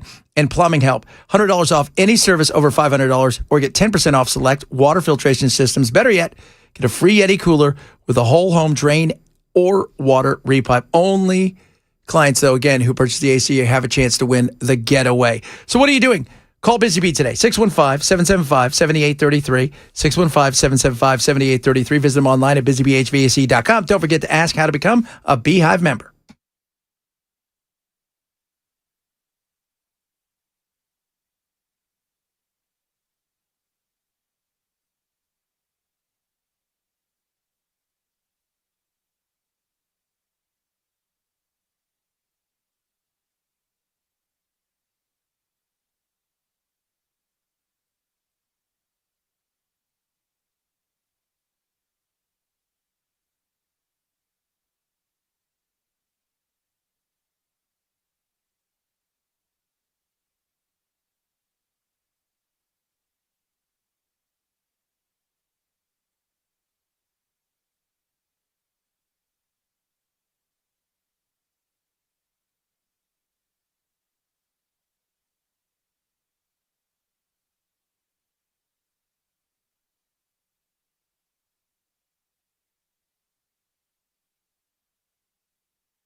dun, dun. So if you guys unaware, there's a war going on that we're in. It's not, but it is. But it's like it's a kerfuffle. Like that might be what it's called, to make sure that we don't have to. There's no kerfuffle act. That'd be funny, wasn't it? Sir, you violated the kerfuffle act. None of that. There's no Quagmire act, any of that stuff. It's war. But right now, it's a nothing. That's kind of, I mean, I looked up ceasefire this weekend. Did you guys know a ceasefire is when they stop shooting each other? No, it's not. It It's is. when they don't shoot as much. That's what Trump said last week. This is in the Middle East. It's different. It means they don't shoot that much at each other. I've been saying for a long time, of which I get a lot of, the apologist out there for Israel. It's like, no. This is Trump's massive issue. Is you have a guy in Israel, and by the way, it's not just him. The ruling party, which he is about, everybody behind him, Ben-Gvir, all of them, right? They all just keep going. On the other side of it, right? The party that is the opposition party, they're just like, keep going. Yeah, okay. You guys go. We don't have to go. We don't want to go. It should be that simple. It should be, but it's not. And Trump then has to do something. He's trying to figure out, okay, what do I do here? What's the worst option I have? Because Bibi is not listening to me. And that is evident that he is not listening. That is completely evident. He is not listening. He is not going to listen. He's going to tell you one thing, and he's going to do another. The president has been up very early this morning, posting on social media, pleading with both of them to stop the attacks. He is trying to salvage what is left of his ceasefire, clearly worried not just about the Iranian actions, but that his ally, Benjamin Netanyahu, the Israeli prime minister, will blow up what is left of those peace talks. Which is what he wants. He wants a puppet state in Iran, or he wants it to become Syria and Libya. He wants it to fall into chaos. Those are the things he wants. Talked about it for a long time. But they're our allies. Okay. Our allies, by the way, did you see the reporting this weekend? That they're spying on us in a major way. Like, not just a little bit of spying. The Pentagon. Captain America, Hegseth's folks said, oh yeah, they're spying on us in a major way. They are. Israel. John Kiriakou, the former CIA agent, just said nobody spies on America more than Israel does. That's been going on for decades. Decades. And go see some of the spies that they've had in the past. We're not talking about the Epstein stuff. We're just talking about people that were doing stuff for them, that fled to Israel and or were pardoned and were allowed to go back to Israel, who are doing things like selling stuff and or giving stuff to the former Soviet Union. So this is a nightmare, and he has put himself in a horrible position. And the position is, you're trying to negotiate a ceasefire and some sort of end of this war with a country that we're fighting, but also for another country that doesn't want this to end. And on top of that, let's not forget what Israel has done. Israel's gone into Lebanon. Okay, we could sit here and everybody could talk about, well, Palestine, is that really a country? Is it not a country? It's not recognized. Lebanon's a real country. They got a flag and everything. Right? They're in there. And they're also doing all the things that Trump told them not to do. Stay out of the suburbs. Don't go to the suburbs. Don't go to any of the urban areas. They're bombing away. And so who do I think is going to come out ahead on this? Not us. Not us. And then with all of that going on, so you're trying to negotiate something that's going to make Israel happy, which by the sounds of it ain't going to happen. You're trying to negotiate something that you think that you can come up with when it comes to Iran and us coming to some sort of agreement. I don't know how much that's going to go down And then on top of that, you're also negotiating with potentially your ego and the ghost of Obama. Because you can't give up anything that resembles the JCPOA. You can't. So now what? Are we just in this forever war of just bizarrely just having our people in and around, firing some stuff off here and there, and then seeing what's happening? What is that about? What's that costing us? Last time I checked, Bell, what are we at 40 trillion yet? No, we're close. 39 trillion. Ooh, 39 trillion. What's a trillion? What's a trillion amongst friends? I mean, soon old Elon's going to have $1 trillion. We could borrow that from him. Yeah, but we would have to allow for him to make $1 trillion like every 5 years and take it from him to get the debt cut, which, the Republicans aren't about cutting the debt anymore. No, they're not. They haven't been about cutting the debt for a long time. So that's where we are with this. And it sucks. And I don't think anybody wants it. I don't know about you guys, but this whole thought that we're going to go in and do at some point in time, you got to look at Bibi and go, dude, you're going to listen. I know that you're running around saying, I'm the one that's kind of in charge. Obviously, Bibi and them don't feel that way. They feel like they can do whatever they want, and you're going to allow it to happen, which should piss us all off. You keep saying, I'm the one with the power. Well, they're not listening. So before Israel retaliated on Iran, shot this round of missiles and drones inside Iran, the president told Axios, I'm going to call Bibi right now and tell him not to retaliate. The prime minister did retaliate. And the Financial Times reports that the president told them, quote, I call the shots. I call all the shots. He doesn't call the shots. He's talking about Israeli Prime Minister Benjamin Netanyahu, who then proceeded to launch an attack on Iran, despite the fact the president told him not to. How much control does the president have over the current situation?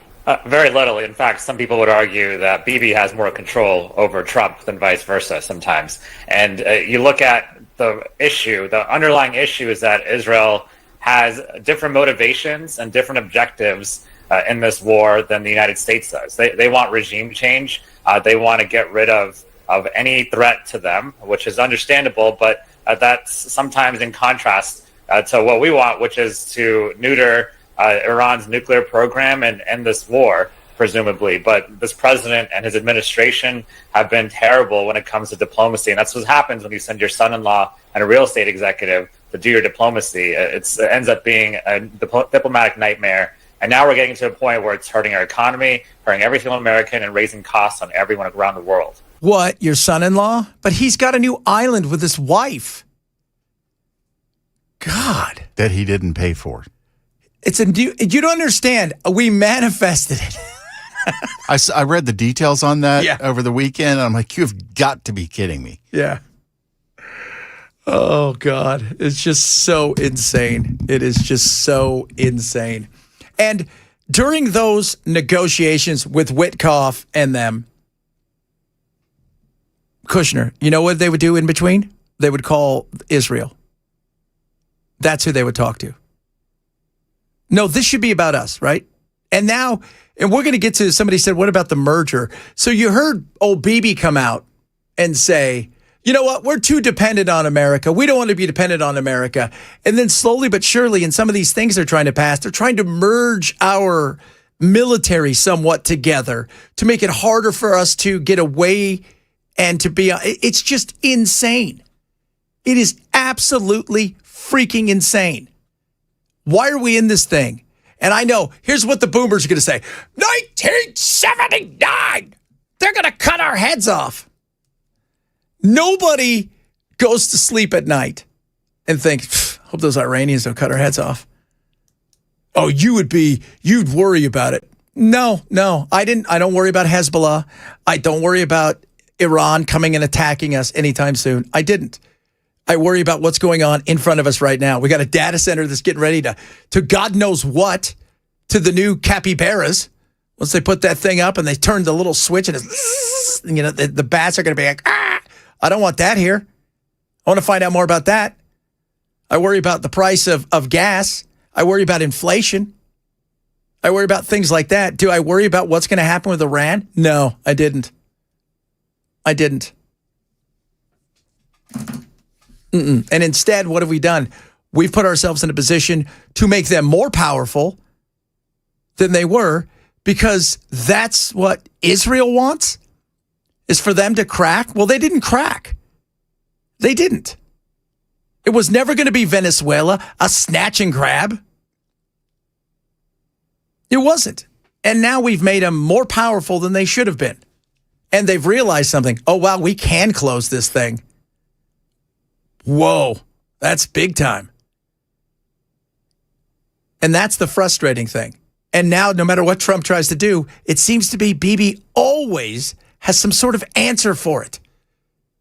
Oh, well, they did this, or they're bad, or they did this. And how frustrating is it that Trump's probably sitting there going, hey, man, I asked the Iranians to stop shooting, and they did. I asked Bibi to stop shooting, and he says, oh, we had to bomb because they bombed on us. And it's got to be frustrating. Absolutely frustrating. Big time. Big time. Coming up, a lot of stuff still to get to.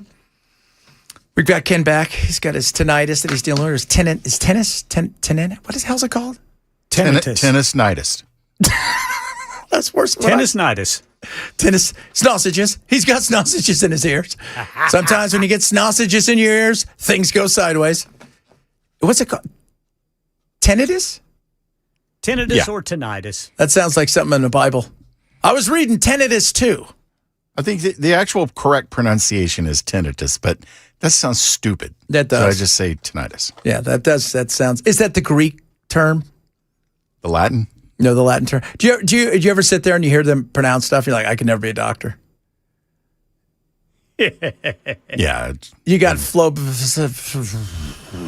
I know once they give it a snappy nickname, I'll be able to tell you what you got. You got to go to Google pronunciation. I do that every half hour. When you see people's names. Oh my God. Especially with the World Cup, I'm going to be doing that a lot. Oh, I got you covered, brother. That's one place I got you covered. I got you covered. Speaking of the World Cup, we'll talk a little bit about that, among other things, straight ahead. Chad Benson, Super Talk 99.7.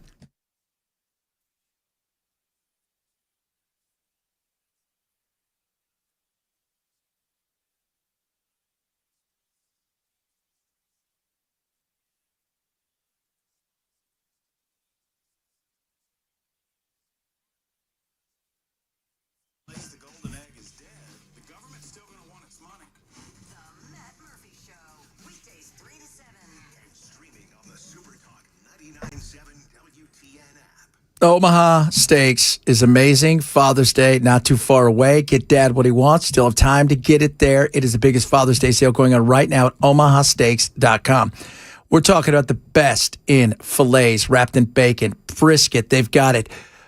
Amazing chicken, pork chops. They've got everything you can think of. Let's not forget, they've got a great burger package as well. All over 50%, some of them over 60% off. And when you use my code Benson, $35 off at checkout. So this Father's Day, give dad something he can grill and memories he can make with you, and win Father's Day by going to omahasteaks.com. Remember, it's 100% unconditional, bite for bite, money back guarantee. Since 1917, Omaha Steaks does it better than anybody else. omahasteaks.com. Use code Benson, save an extra $35 off at checkout. omahasteaks.com. Code Benson. Terms apply. See site for details.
All right, drivers, we have crashes in the way. Wilson County, the right lane is blocked, 40 eastbound, right there at Alexandria. East Glencliff got a crash, Brawley Parkway northbound, right there at Averett Express. And in Madison, Gallatin Pike north at Altaloma Road.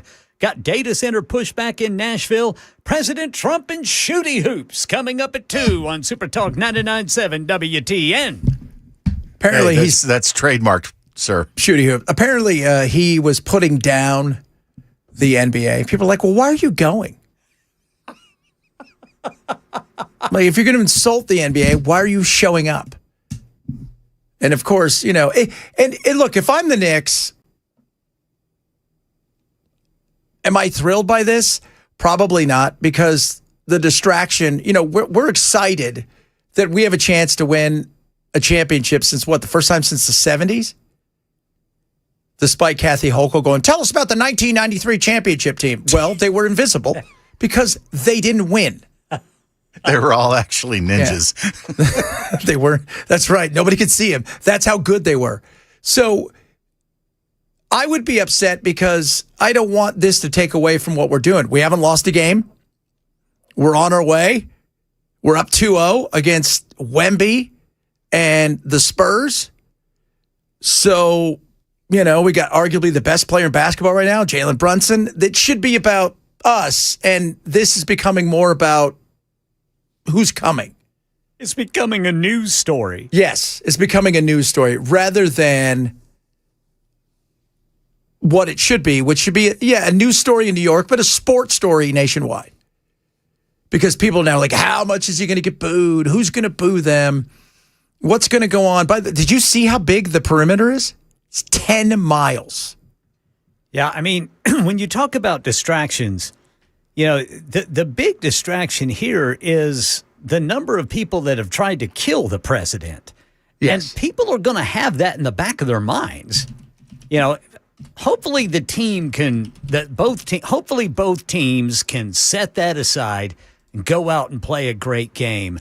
But the fact that there's been so many assassination attempts on President Trump, I mean, I could see that causing some anxiety. Of course.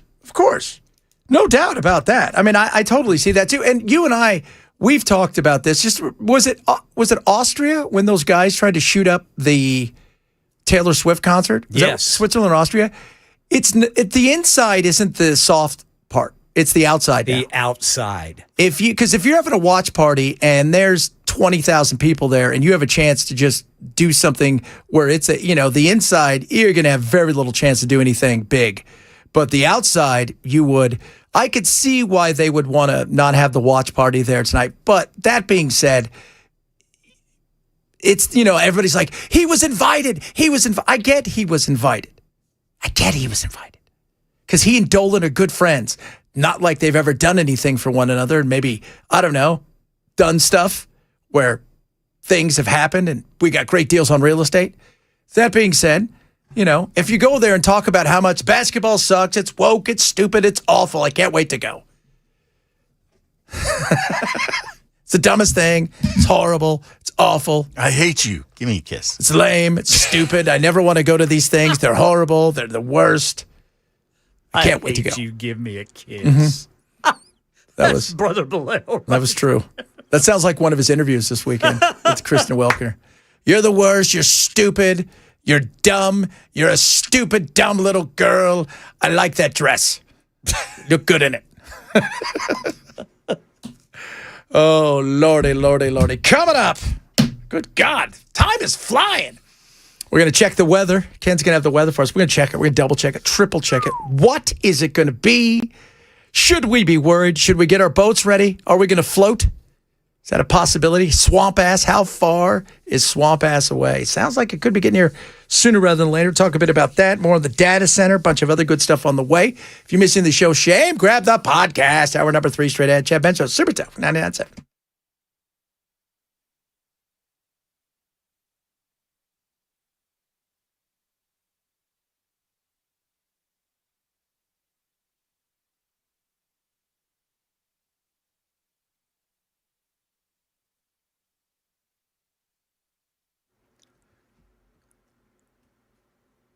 2 o'clock on the dot. I'm Ken Weaver with your top stories. Got the full forecast coming up in 5 minutes. Those opposed to a data center being built next to the Nashville Zoo are working against the clock. The purchase of that site is scheduled to close today. Metro Council member Courtney Johnston telling WTN's Nashville's Morning News with Dan Mandis that DC Blocks, the company behind the project, taking advantage of some zoning rules. Davidson County does not have data center as a land use defined in our code. And so they're slipping this under, categorizing it as general office. And that's what our zoning administrator has to do. If there's not a defined use, he has to fit the square peg in the round hole. And that's in general office is what they're putting this under. A data center is not a general office building. Meanwhile, community concern growing over Fisk University's plan to build a new data center in North Nashville. Petitions with thousands of signatures cite worries about noise from cooling systems along with water and energy use. Developers say the project's power supply won't raise utility costs for nearby residents. Game 3 of the NBA Finals tonight at Madison Square Garden, and with President Trump there, Secret Service says you will see Secret Service, police, and special agents, transportation security officers, federal air marshals, and the NYPD officers throughout the area. What you won't see is fans outside the Garden. Security at all locations throughout the city expected to be extremely tight. Security is high for the FIFA World Cup, which gets underway this week in 16 cities across North America.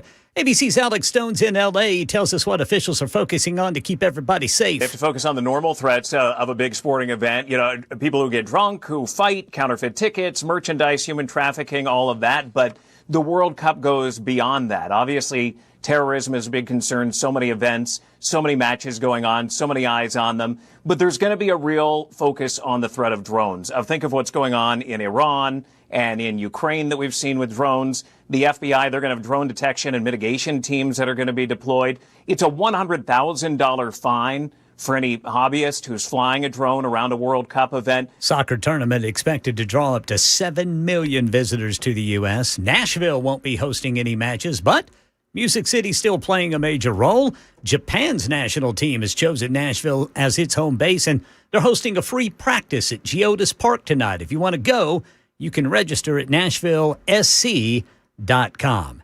Someone made off with 18 pallets of whiskey from a Pennsylvania storage facility last week. ABC's Sherry Preston says they still haven't found it. There was a lot of Noble Oak bourbon being stored in a Philadelphia warehouse on Friday. It was supposed to go to locations in northern New Jersey. A couple of thieves had other plans. They showed up at American Supply's warehouse. They said, hey, we're here for a pickup for A21. They didn't really know what it was. A21 Wine and Spirits Chief Operating Officer Rob Koch stating the obvious that the warehouse failed at some basic security measures. The booze still missing. Sherry Preston, ABC News. That's the latest news. Weather's next. I'm Ken Weaver, WTN News.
By the way, Ken and everybody, our Yes, good sir. friend Mason just came in and said, if you're going to go watch Japan practice tonight, by the way, if you have a chance, Yeah. they're one of the dark horses. Well, a lot of they're stacked. They're going to be. They said about a month or two ago, they're not making up the numbers. They're coming here to win.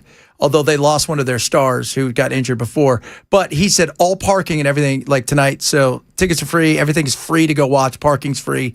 You could just pull up. It's from 4 to 8. Stay as long as you want. Come check it out.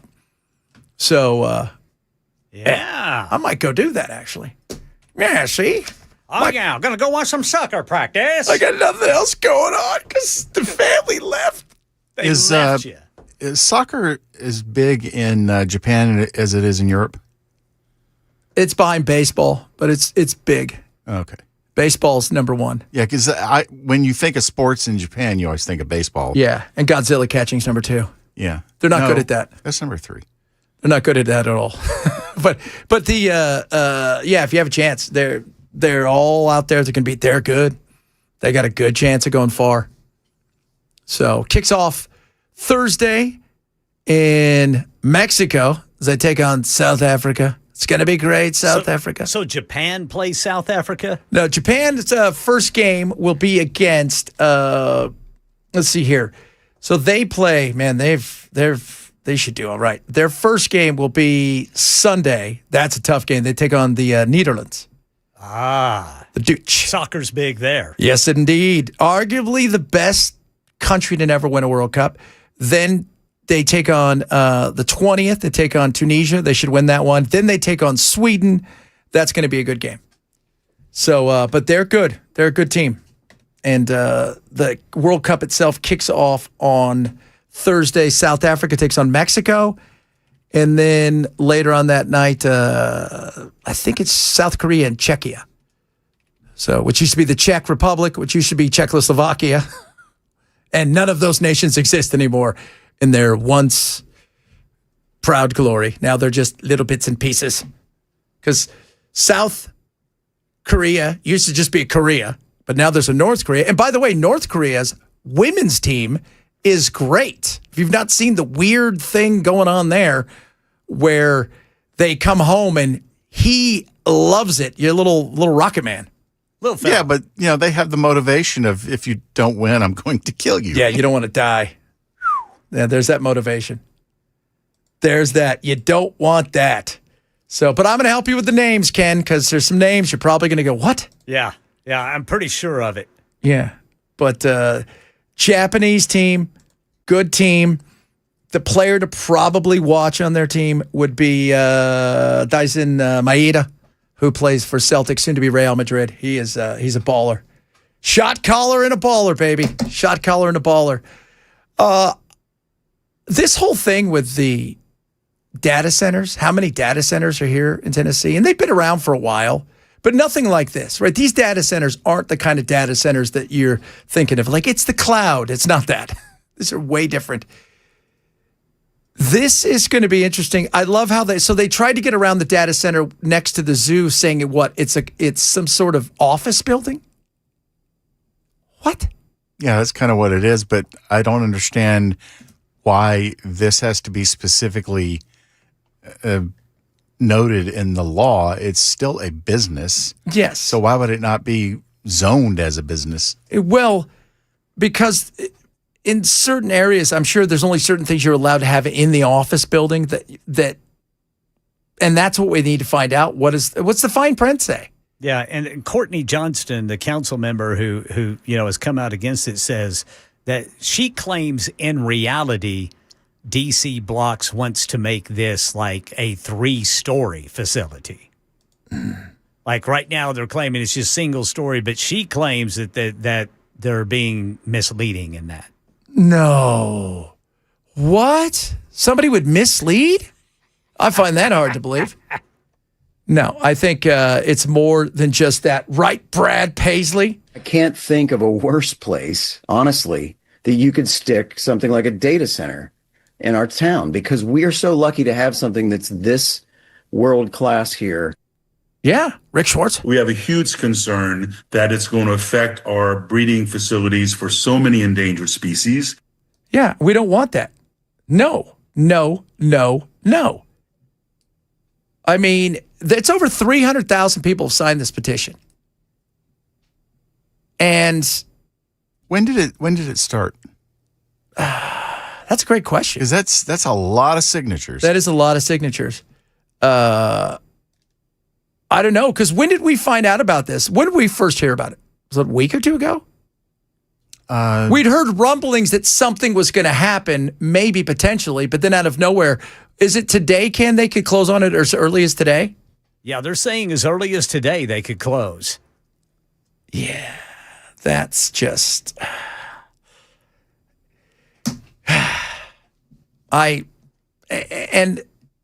he talks about, I mean, if you guys go, because we go to the zoo all the time. My wife and I love the zoo. We take the kids. They go a lot to the zoo. That's what Charlie loves to go, and she learns about the animals. She goes and reads there and stuff.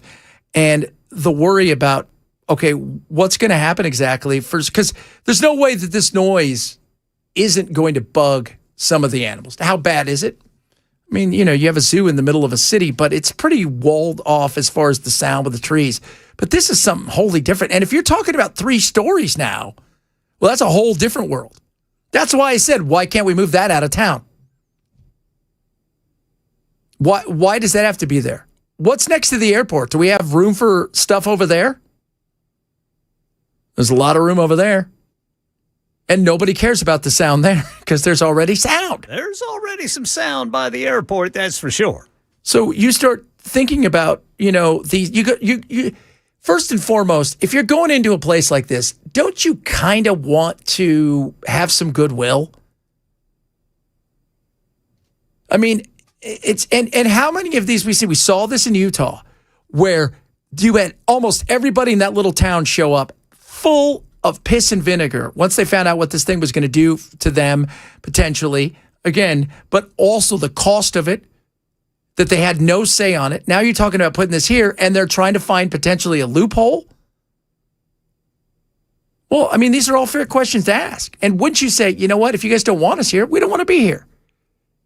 We don't. We don't want to be here. We will try to find somewhere else. But they seem dead set against that. Now I want to know, okay, whose cousin is on the board of DC Blocks? Whose cousin? Who's getting what? Who's getting something donated to them? And I am a big believer in AI. I have been for a long time. My uncle and I have a company. We do tons of AI. I mean, we get people to work for us and stuff. That it's not about that. It's about realistically going into certain cities. The way that these things have been done hasn't been perfect. And now that more people are finding out about it, people are getting frustrated. And yeah, I do have some questions when it comes to animals. And several of you have chimed in and said the same thing. And now they got Brad Paisley on your butt. You don't want that. Hell no, you don't want that. The question is, if they're going to close today, there's really no... Yeah, what can stop it? I don't know. That's a great question. Doesn't seem like anything's going to be able to stop it. I guess they would have to try to find some shadiness, go back through the paperwork and try to find, some untruths, if you will. Yes. Some untruths. Well, if they really are thinking 3 stories, well, is that in the proposal? Yeah. What's actually in the proposal? And is it clear? Is it clear? And what happens, okay, take away the animals. What about the residents around there? What are you doing for water? How much water are you guys going to use? What kind of tax breaks did you get? Are you guys going to be first in line if there is a, because we're getting towards swamp ass season, right? If we're getting towards the point where, there could be issues with our grids, not that we haven't had those before here, because that never happens here. But let's just say something like that happened. Do they stay on and everybody else have to go off for several hours?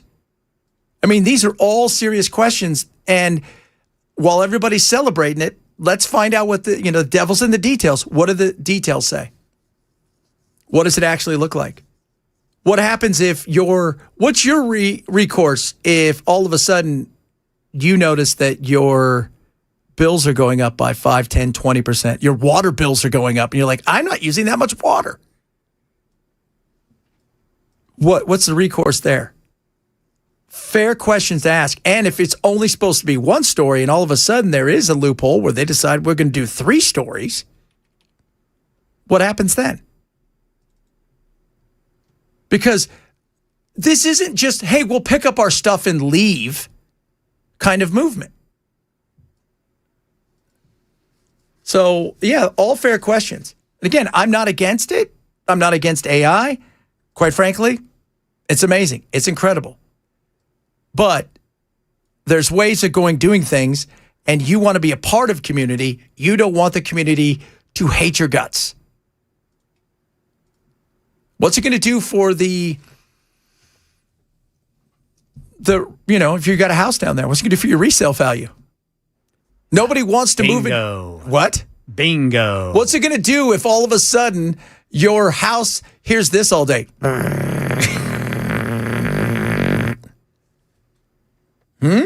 Probably not thrilled by that. Yeah, you put that out by the airport, it's not going to make much difference. No. Or you put that in the middle of godforsaken nowhere. We have lots of godforsaken nowhere land out here that I'm sure some people, they don't want to sell, but others do. But, man, that resale value, right? You got, what was that? How long does this last? All the time. It lasts all the time. Think of it as white noise. If you got bats flying into walls, you don't want that. Nobody wants that. Especially if there's a wet market. Oh, God, yeah. Because remember what happened there? Next thing you know, this is how COVID started. Somebody's like, we should put a data center in. And they did. Next thing you know, somebody decided to mess with COVID. Somebody ate a pangolin. Don't eat a pangolin, people. Or a penguin. Or anything like that. Eat a chicken like a regular person. That's what I thought a pangolin was a penguin. Do you remember how many animals they went through? It was a wolf bear dog. Yeah. Man bear pig. That was the last one. Then it was a bat. Then it was an eel. It was back to being a pangolin. Yeah. I'm trying to warn everybody and nobody takes me cereal. It was man bear pig. He was carrying it all along. No doubt about that. So we'll find out. Again, from what we understand, as early as today, they could close. And I don't think they seem to be the kind of people who are going to go, oh, no, we're listening to what the people say. I've been on their website. They seem to be expanding rather quickly. Yeah, I don't think they really care what the public thinks. No, I don't think so either. You know why? Because they're not here. Ah, yeah. When you're not here and you're just coming and you're building, you're hiring contractors, you're not here, and you only have to stand in front of somebody once or twice to get yelled at by the community, and then you get a bounce back to D.C. or wherever you're, Arlington, yeah, guess what? You're moving on with your life. Let me tell you what they don't want in their neighborhood. A data center. And they'll say, it's going to bring job. Because that's kind of what it is going to bring. It's a little unusual when you have a construction that employs more people when they're building it than afterwards. Yeah, it was like, remember the pipeline? The pipeline's going to bring 25,000 jobs, a giant pipeline to build it. And then it's going to take 4 guys. That's kind of what this thing's going to do. It's going to take a few people to run it. And I'm curious about the 3, if she's right, about the 3 stories. Because they have to know. City Council has to know. And I want to find out who's on the board. Who do they know? Who's giving money to whom? Those are also important questions, because I don't know if you're aware of this. Politics kind of works. If you scratch my back, I'll give you money. That's the way that kind of works. Coming up, more good stuff on the way in this fun and frivolity. Could we be heading towards swamp ass season? It is a possibility. We'll talk about that, among other things. Chad Benson, Super Talk 99.7.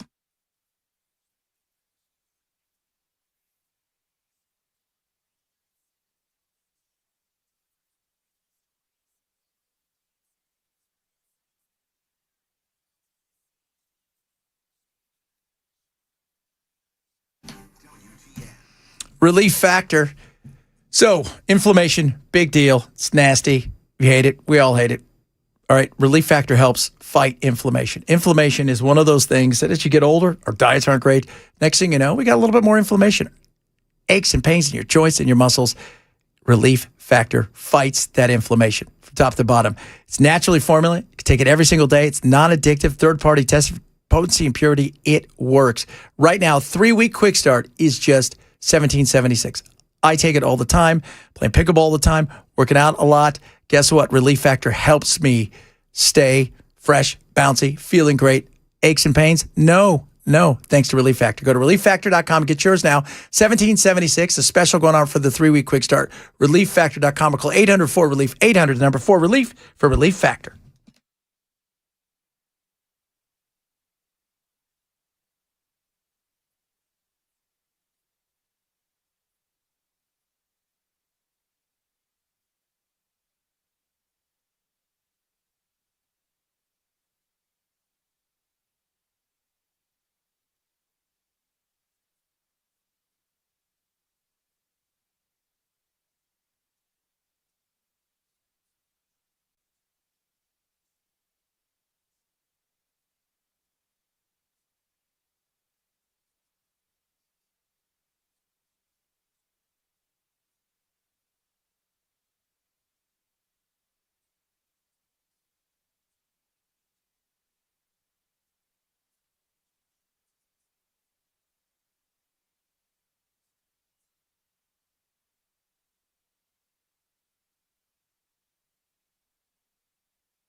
Drivers, we've got a crash in Wilson County blocking the right lane of 40 eastbound right there at the Alexandria exit. That's going to be exit 254.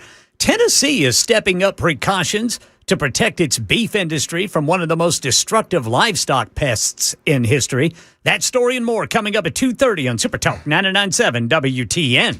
The screwworm. We'll do that. We won't stop the data center next to our endangered animals, but we'll stop the beef screwworm.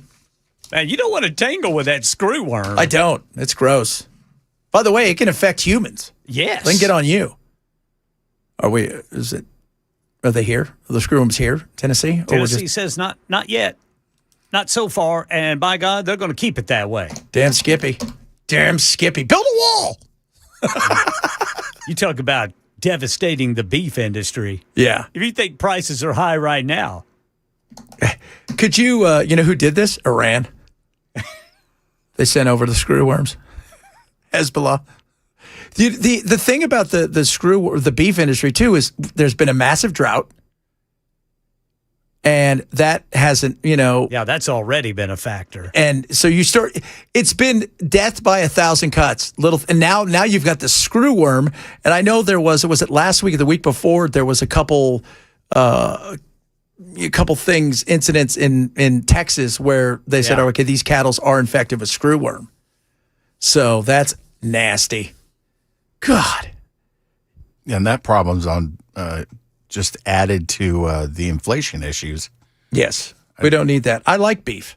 I do too. I do too. But you go into Kroger now and you go to buy a ribeye and it's like almost $20. I tried to give you one and then you'd leave it in your backpack. Yeah, that was a mistake. I wish I hadn't have done that.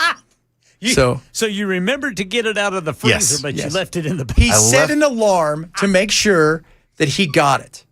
So I took it out of the freezer here in the kitchen, put it in my backpack, took it home, hung my backpack up, and forgot that it was in there. This is why he can't have nice things. This is why. Luckily, it was vacuum sealed. Yes. Yes. I give them some nice quality meats. Quality. Omaha They were steaks. delicious. And then what does he do? He's like, oh, can't believe it. Trust me, I regret it more than you think. Of course, this is also the guy who got up yesterday at 5 in the morning. Right. Then saw his computer after he'd gotten some food and goes, oh my God, it's 7 o'clock. I should probably get to bed so I could wake up for work, not realizing it was a.m. I had no clue. So there's that. He lives in his own time. It's bell time. He's Exactly. bellerific. Yes. Oh my God. So when will we know if they bought this place or signed the deal? I'm assuming they've already probably done that. Is there obviously there's property, but is there a building involved? I'm not sure. Or are they having to construct everything from scratch? I think there's got to be construction involved. Yeah, there's probably, and it's probably land, maybe a building around there. But from I'm correct, I think the zoo's been trying to get it, right? Trying to buy that parcel? Yeah, wouldn't they if it's right next to it? To expand, but also to have it so you don't have stuff like this. Yeah. You have more areas where animals maybe, whether it's a breeding project or vets and that kind of stuff. Just, again, I'm not against it, but let's. Yeah, this is construction. This will be to build a large data center. This kind of mess is how supervillains get created. It's exactly how supervillains get created. 100% how they get created. Now, there's already 2 existing buildings at the location. They would be demolished to clear the way for the data center. When would the data center be optional? I mean, operational. If they said? Because they're not that hard to build. I mean, this is not an intricate thing right now, some of these things. Like the one out in Utah is because they're going to try to make it.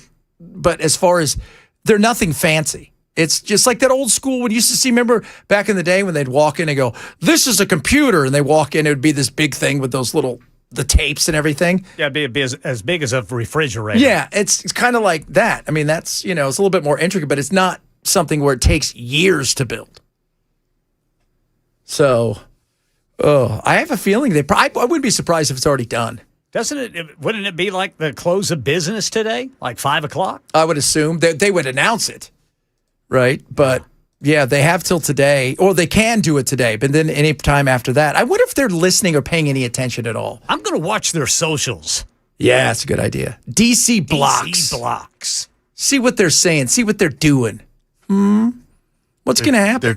I'm sure they're talking about how great their product is and how much it's going to help the communities they build in. Yeah, that's everything they do is altruistic. It's all of kindness out of their hearts. It's for the animals, actually. It's for the kids and the animals. Always remember that.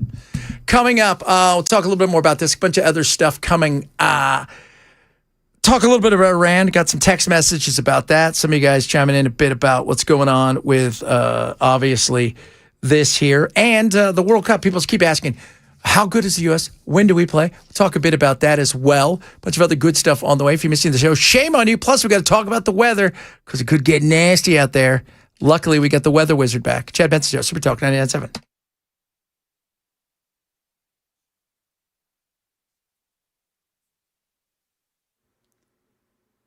.2:30 on the dot. I'm Ken Weaver with your top stories. Got the full forecast in 5 minutes. Those opposed to a data center right next to the zoo are working against the clock. The purchase of this site is scheduled to close today. Meanwhile, neighbors in North Nashville are pushing back against a planned data center at Fisk University. That facility would be part of a $400 million innovation center and is expected to use about 30 megawatts of power, but the developer says it wouldn't raise anyone's rates.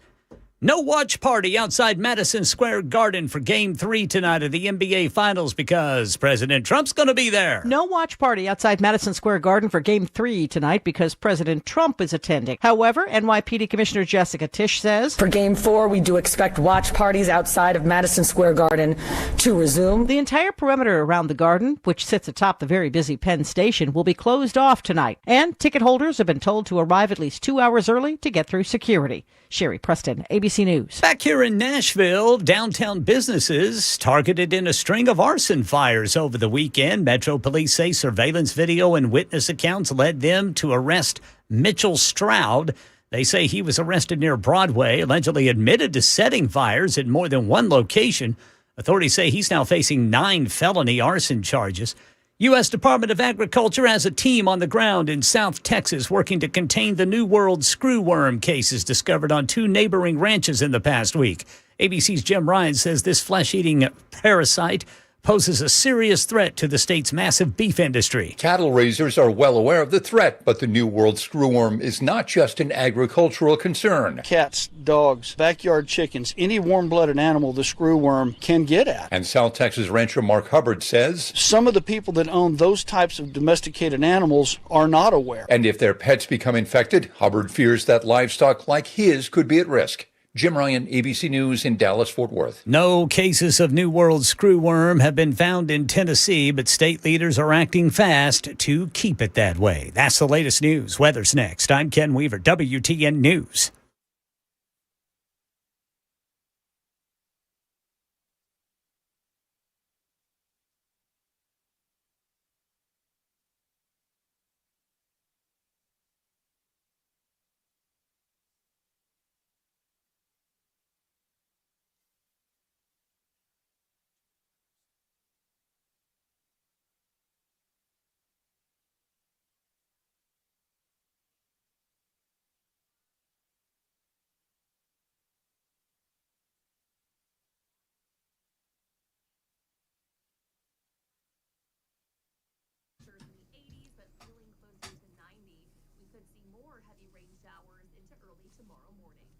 All right, guys, speaking of that, USS is here to help you. Right now, they're introducing 24 months, no interest financing options, good now through the end of this month.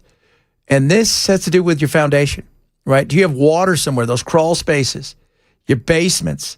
You know, they can reroute water away from those. If you've got issues with maybe, just maybe, your ground itself, that foundation is not doing so well, you don't know what to do. Well, you call USS. United Structural Systems since 1994, over 30,000 happy customers. So come on out there. They're going to give you a free inspection. They're not going to sell you anything you don't need. That's not who they are. They understand what we go through here in Tennessee. They understand what goes on when it comes to the soil and the weather, and they're here to help. So why don't you do this? Get a free inspection today. Call USS 615-488-7855. That's 615-488-7855 or online at ussTN.com. Get peace of mind now and pay later.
Dad doesn't want a tie. Dad wants meat. The best around. Omaha Steaks. Delivered right to him. Still time.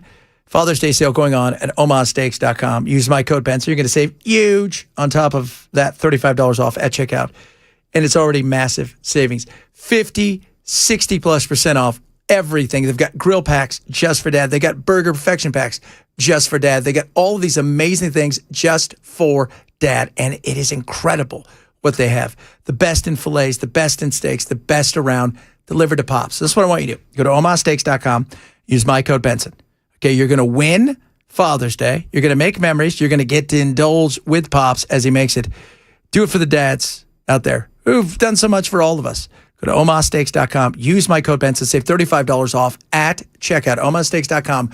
Code Benson. Terms apply. See site for details.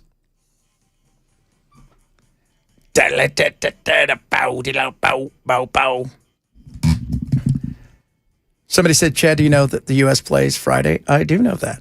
The U.S. national team kicks off in L.A. at SoFi, although it's not called SoFi for the World Cup. I don't think it is. I think all the teams, home teams, have to change the name to wherever they're. So if it's in, I think it's called Dallas Stadium because of. How does stadiums get around that when they've been paid for the naming rights? Because they're paid for the NFL naming rights, the naming rights for the stadium. The FIFA has its own deal. Oh, okay. And I'm sure they're paying it. Now, some of these, may or may not. I mean, I don't know what Mercedes is going to be called. I think it's probably just going to be called Atlanta Stadium. But I know that AT&T is now called Texas or Dallas Stadium instead of AT&T out there, or Jerry's World. Jerry. That harkens back to a time when they didn't prostitute themselves out. Need to make that dollar bill, yo. You got to make the paper. It is. That, man, I'm telling you. It's expensive running these teams. It's expensive. I was talking the other day about if the Dallas Cowboys were for sale today, what would somebody pay for them if they could? Because remember, these things, they rarely come up for sale. And when they do, you're buying exclusivity.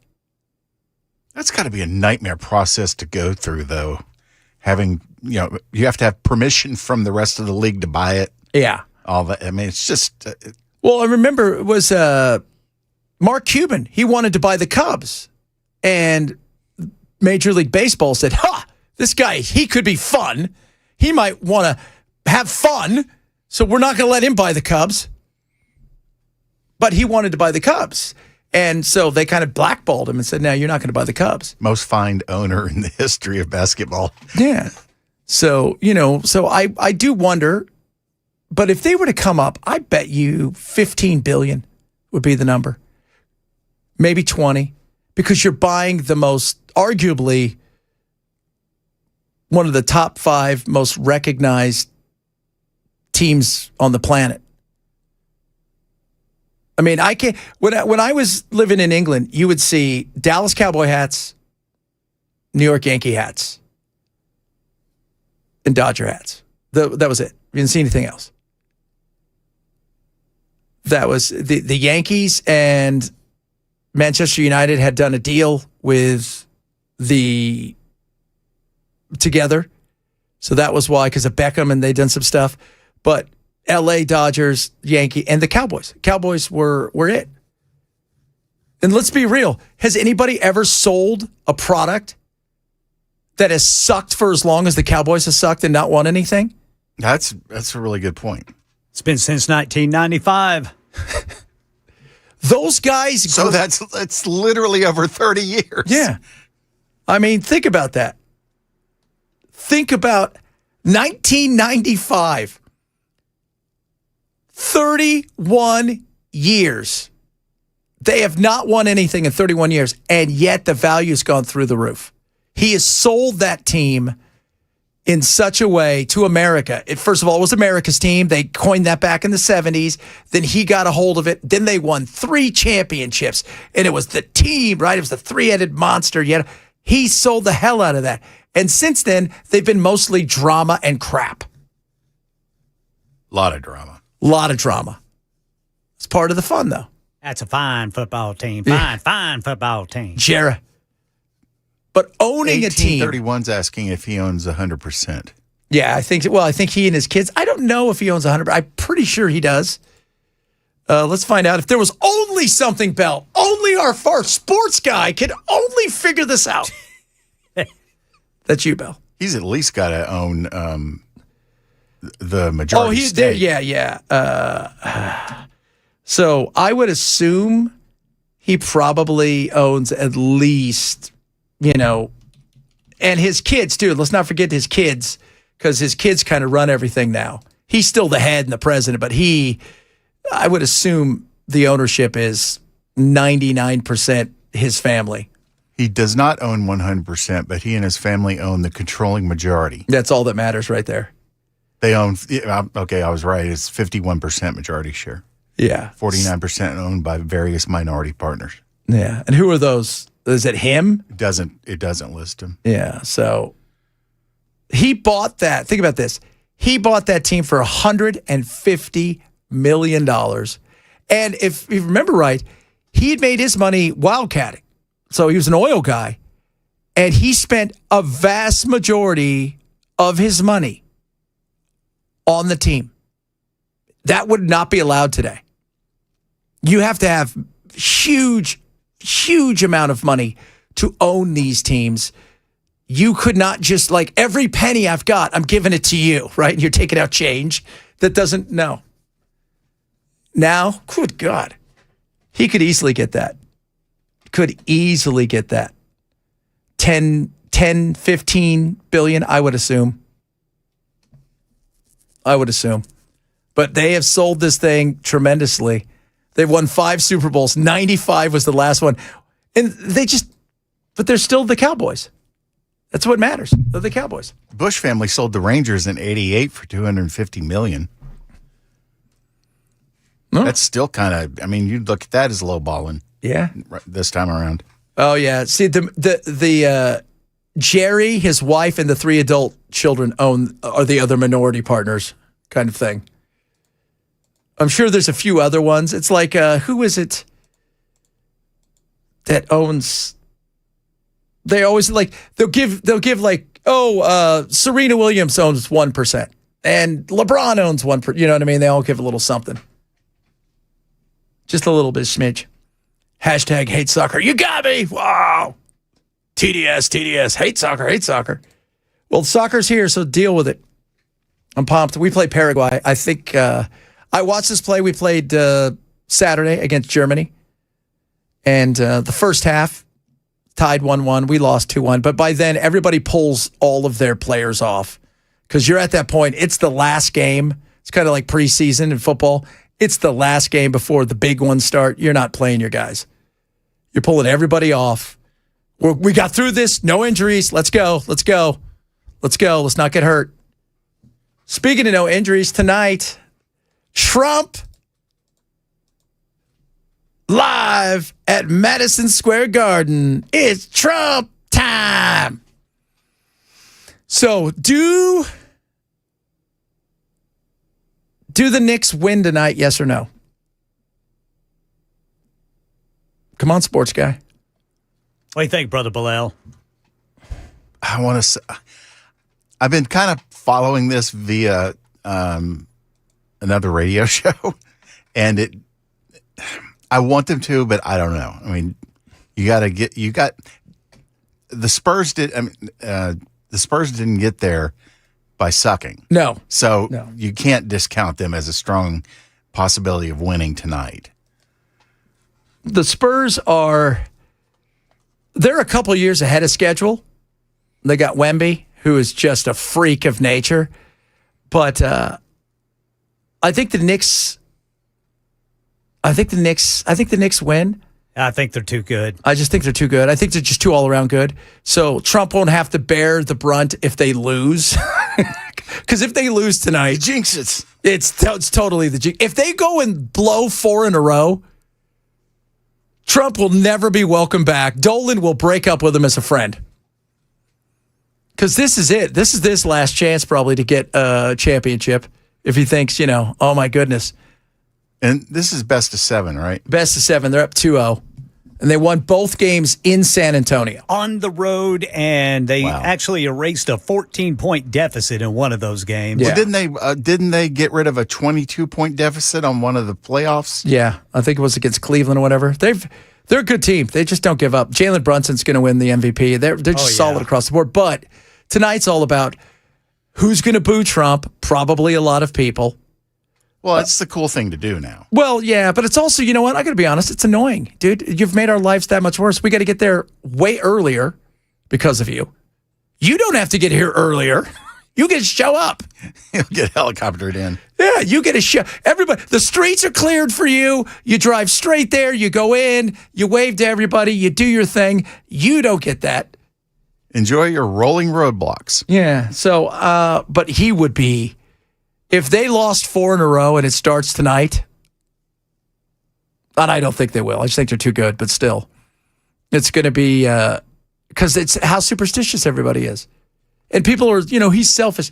Look, here's what I'll say about Trump. I give Trump a lot of crap mostly because he kind of deserves a lot of that crap because he does a lot of stuff to himself. And you know that, and I know that. We don't have to pretend. That being said, he's a New Yorker. Dolan's his friends. He invited him, but he's a New Yorker. So it's not like he's not. If this was Cleveland taking on the Lakers, right, I would say, what are you doing? It's not. It's New York. It's where he's from. Dolan and him are pals. He got invited. Do you think, as an owner, he wants it to go all the way to 7 games just for the money to be made, or is it just no? He wants that championship. Okay. Dolan doesn't need. He's fine. He wants that championship. He wants that championship, and Dolan too wants it because it'll endear him a little bit more to New York. If you guys know anything about him, he's not beloved. He's not beloved in New York. Well, maybe they'll be booing him instead of Trump. They probably would. But if they win, all bets are off. You guys know this. If a guy wins or a team wins, all bets are off. That forgives a lot. Yeah, it does. It forgives a lot, especially in sports. You're like, that guy. It's like Kobe, right? Changed his number. He did that bad. No, the other number did the bad thing in Colorado. This is the new guy. He's helping us win. It's the new guy. So we'll see. We'll see tonight, though. Hold on here. Trump. CBS. Oh, man, it's raining hard. Is it? Yeah. It is. I have Trump derangement. Did you know I had Trump derangement syndrome? No, you actually don't. It's just people that think you should kowtow and not tell the truth about certain things. So, and by the way, TDS goes both ways, as our good friend said over there, Thomas Massey. Trump delusional syndrome is also a thing. So, what fixes that? Truth! Oh, Chad. Coming up, Matt is here. It's raining outside. Good God, dude. That is nasty. Crazy. Yeah, it's heavy rain, boys. Are we going to float away? Well, we don't have a boat. That's right. Whose fault is that? That's a fair question right Not there. mine. Ken. I can't hear them. Oh, what? Whatever. Ken's like, I can't hear. Ken, is it neat? Do you have a little remote control with your hearing aids? No. So when your wife starts yelling at you, just slowly turn it down? slowly turn it down. You just download the phone app. Oh, my God. That'd be funny. Just start messing with Ken every day. We should totally try to. You know what's funny? Those things are probably made in China, and they're probably trying to hack into them now. They're going to start whispering things to you. They're telling me things right now. Like? You never get a tuna boat. That's truth. That's the way it works here. Coming up, Matt, straight ahead, Chad Ben Show, Super Talk 997.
Matt walks in. First thing he says, "Did you walk today?" The answer to that would be a hard no. Unfortunate. I was gonna. I'd run in between the drops anyways. I'm so quick. You quick like that? Yeah. Fast and quick, two different things. I know. Well, you know, I was quick. I was never fast. Yeah. Over 5-6 yards when I was playing, that's all I need to be. But man, I tell you what, over long distance, no, I was going to get caught. I'm more like a turtle.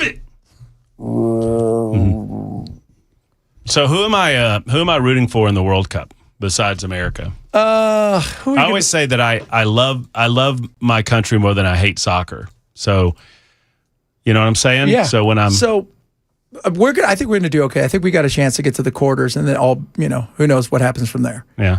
But Spain and France will probably be awesome. I want to root for kind of the underdog. The underdog that might get to out of the pool round. Japan. Japan? Yeah. Okay. They're actually, we're just talking. They're the fans that everybody I don't loves. know if the Japanese do that. I'm sorry. Is that what they do? Is that cultural appropriation? Pretty much, kind of. They clean the stadium after every World Cup game. Their fans stay back and pick up all the trash so nobody has to do it, and they leave their locker room spotless. Oh, that's good people. Yeah, they're good people. There's good people. They're training here tonight if the rain's not bad, and they're allowed to go see it for free at Jodas Park. Japan will be fun to watch. Mm-hmm. We're excited for, let's see here, we're going. I'm taking Bell to go see the one and only Republic of Congo. Oh, is Bell, you a big fan of the Congo? He is. Yes, I am actually, because it's the one rainforest I can go to that doesn't have giant snakes. Yeah. Oh, really? Yes. It does have the Ebola virus, but the snakes, none. Fun facts from Bell. Here's a fun fact. I'm talking about this on the show today. What's it called? The thing that you get from the Lone Star tick? Oh, the screwworm. No, not the screwworm. It's Lyme disease? No, you can't eat red meat anymore. It's like ash something or another, or It's got a weird name. It's got a weird name on it. Is that Kent Weaver? It is. Win Keever's here. He's got hearing aids too. Yeah. Oh, literally. Is he here? Yeah, he's here. I'm here, Brother Murphy. Ken. Yes, sir. I never thought it. How you doing? You feeling all right? I'm here. We'll talk soon. Yeah, he's doing good. He's You doing and I good. will talk soon. But, No, I found a tick on me. It was a Lone Star tick. It was on me right there. Oh Look, my God! right there. Now, have you had any meat? That was Saturday. Are you not wanting any meat? I don't know. I don't think I've tried. Well, I've had beef. Well, I had it in a tortilla. It was Mexican, so maybe it's beef, maybe it's cat. I don't know. It was probably Mex. It was probably beef. Yeah, so I got that going on, and so they say that that's okay for 2 or 3 days, but if it lasts longer than 2 or 3 days, might have some trouble. So it might take you a while for it to sink in that you won't want. It was beef. definitely a Lone Star tick though, and it had attached. Does it have a little cowboy hat on? Yeah. It was like, whew! It's called alpha-gal syndrome. Alpha-gal syndrome. Alpha-gal syndrome. You don't want that. No. You don't want the screwworm or the alpha-gal syndrome. Well, the alpha-gal gets you off your meat. Yeah. No, you can eat other meat, just not beef. I think it's red meat. Yeah, Okay. red meat. I think it's red. But is pork's the other white meat, right? Yes. Yeah. Pork is included. Oh, is it? Yep. So all you can eat is chicken? And stupid fish. So Chicken basically, and this fish. turns you into a vegetarian. Basically. I mean, might as well be. Oh my God, that's awful. No wonder they call it alpha-gal. Alpha-gal. You know what I'm saying? Well, The women. Little should be called sexism. progressive tick. Misogyny. So so that does but you can't digest meat, or is it you just have taste for it? I actually looked it up. There's a sugar enzyme that the tick carries. This is what the official line is. Now, there's a conspiracy theory that all of this has been introduced into the tick to get us to eat less red meat. Now, that is a conspiracy theory, and we're going to discuss that today too. But there's a sugar enzyme that when it goes into your system, for some reason, your body reacts by overproducing something. Yeah, it makes you allergic to meat. And it makes you allergic to meat. No, we don't want that. I don't want to be allergic to No, meat. God, no. I like the meat. Although with the prices going up, Everybody's allergic to data centers. we are. Well, especially the animals. And they jump on their phones that uses the iCloud and they complain about it. They do that. Just like capitalism. I hate capitalism. So many people are so against this, and I want to come out in favor of it just to see. Oh, look, I'm in favor of data centers. I just think there's better ways of doing certain things. I'm in favor of data centers right next to zoos. Yeah. More on the Murphy In fact, Show. you know what? I want all of the animals to get their own data centers. I want to combine them. I want a zoo data center. Is that Koala Bear? Does it have a computer in it? It does. It does. It has its own cloud. Matt, straight ahead.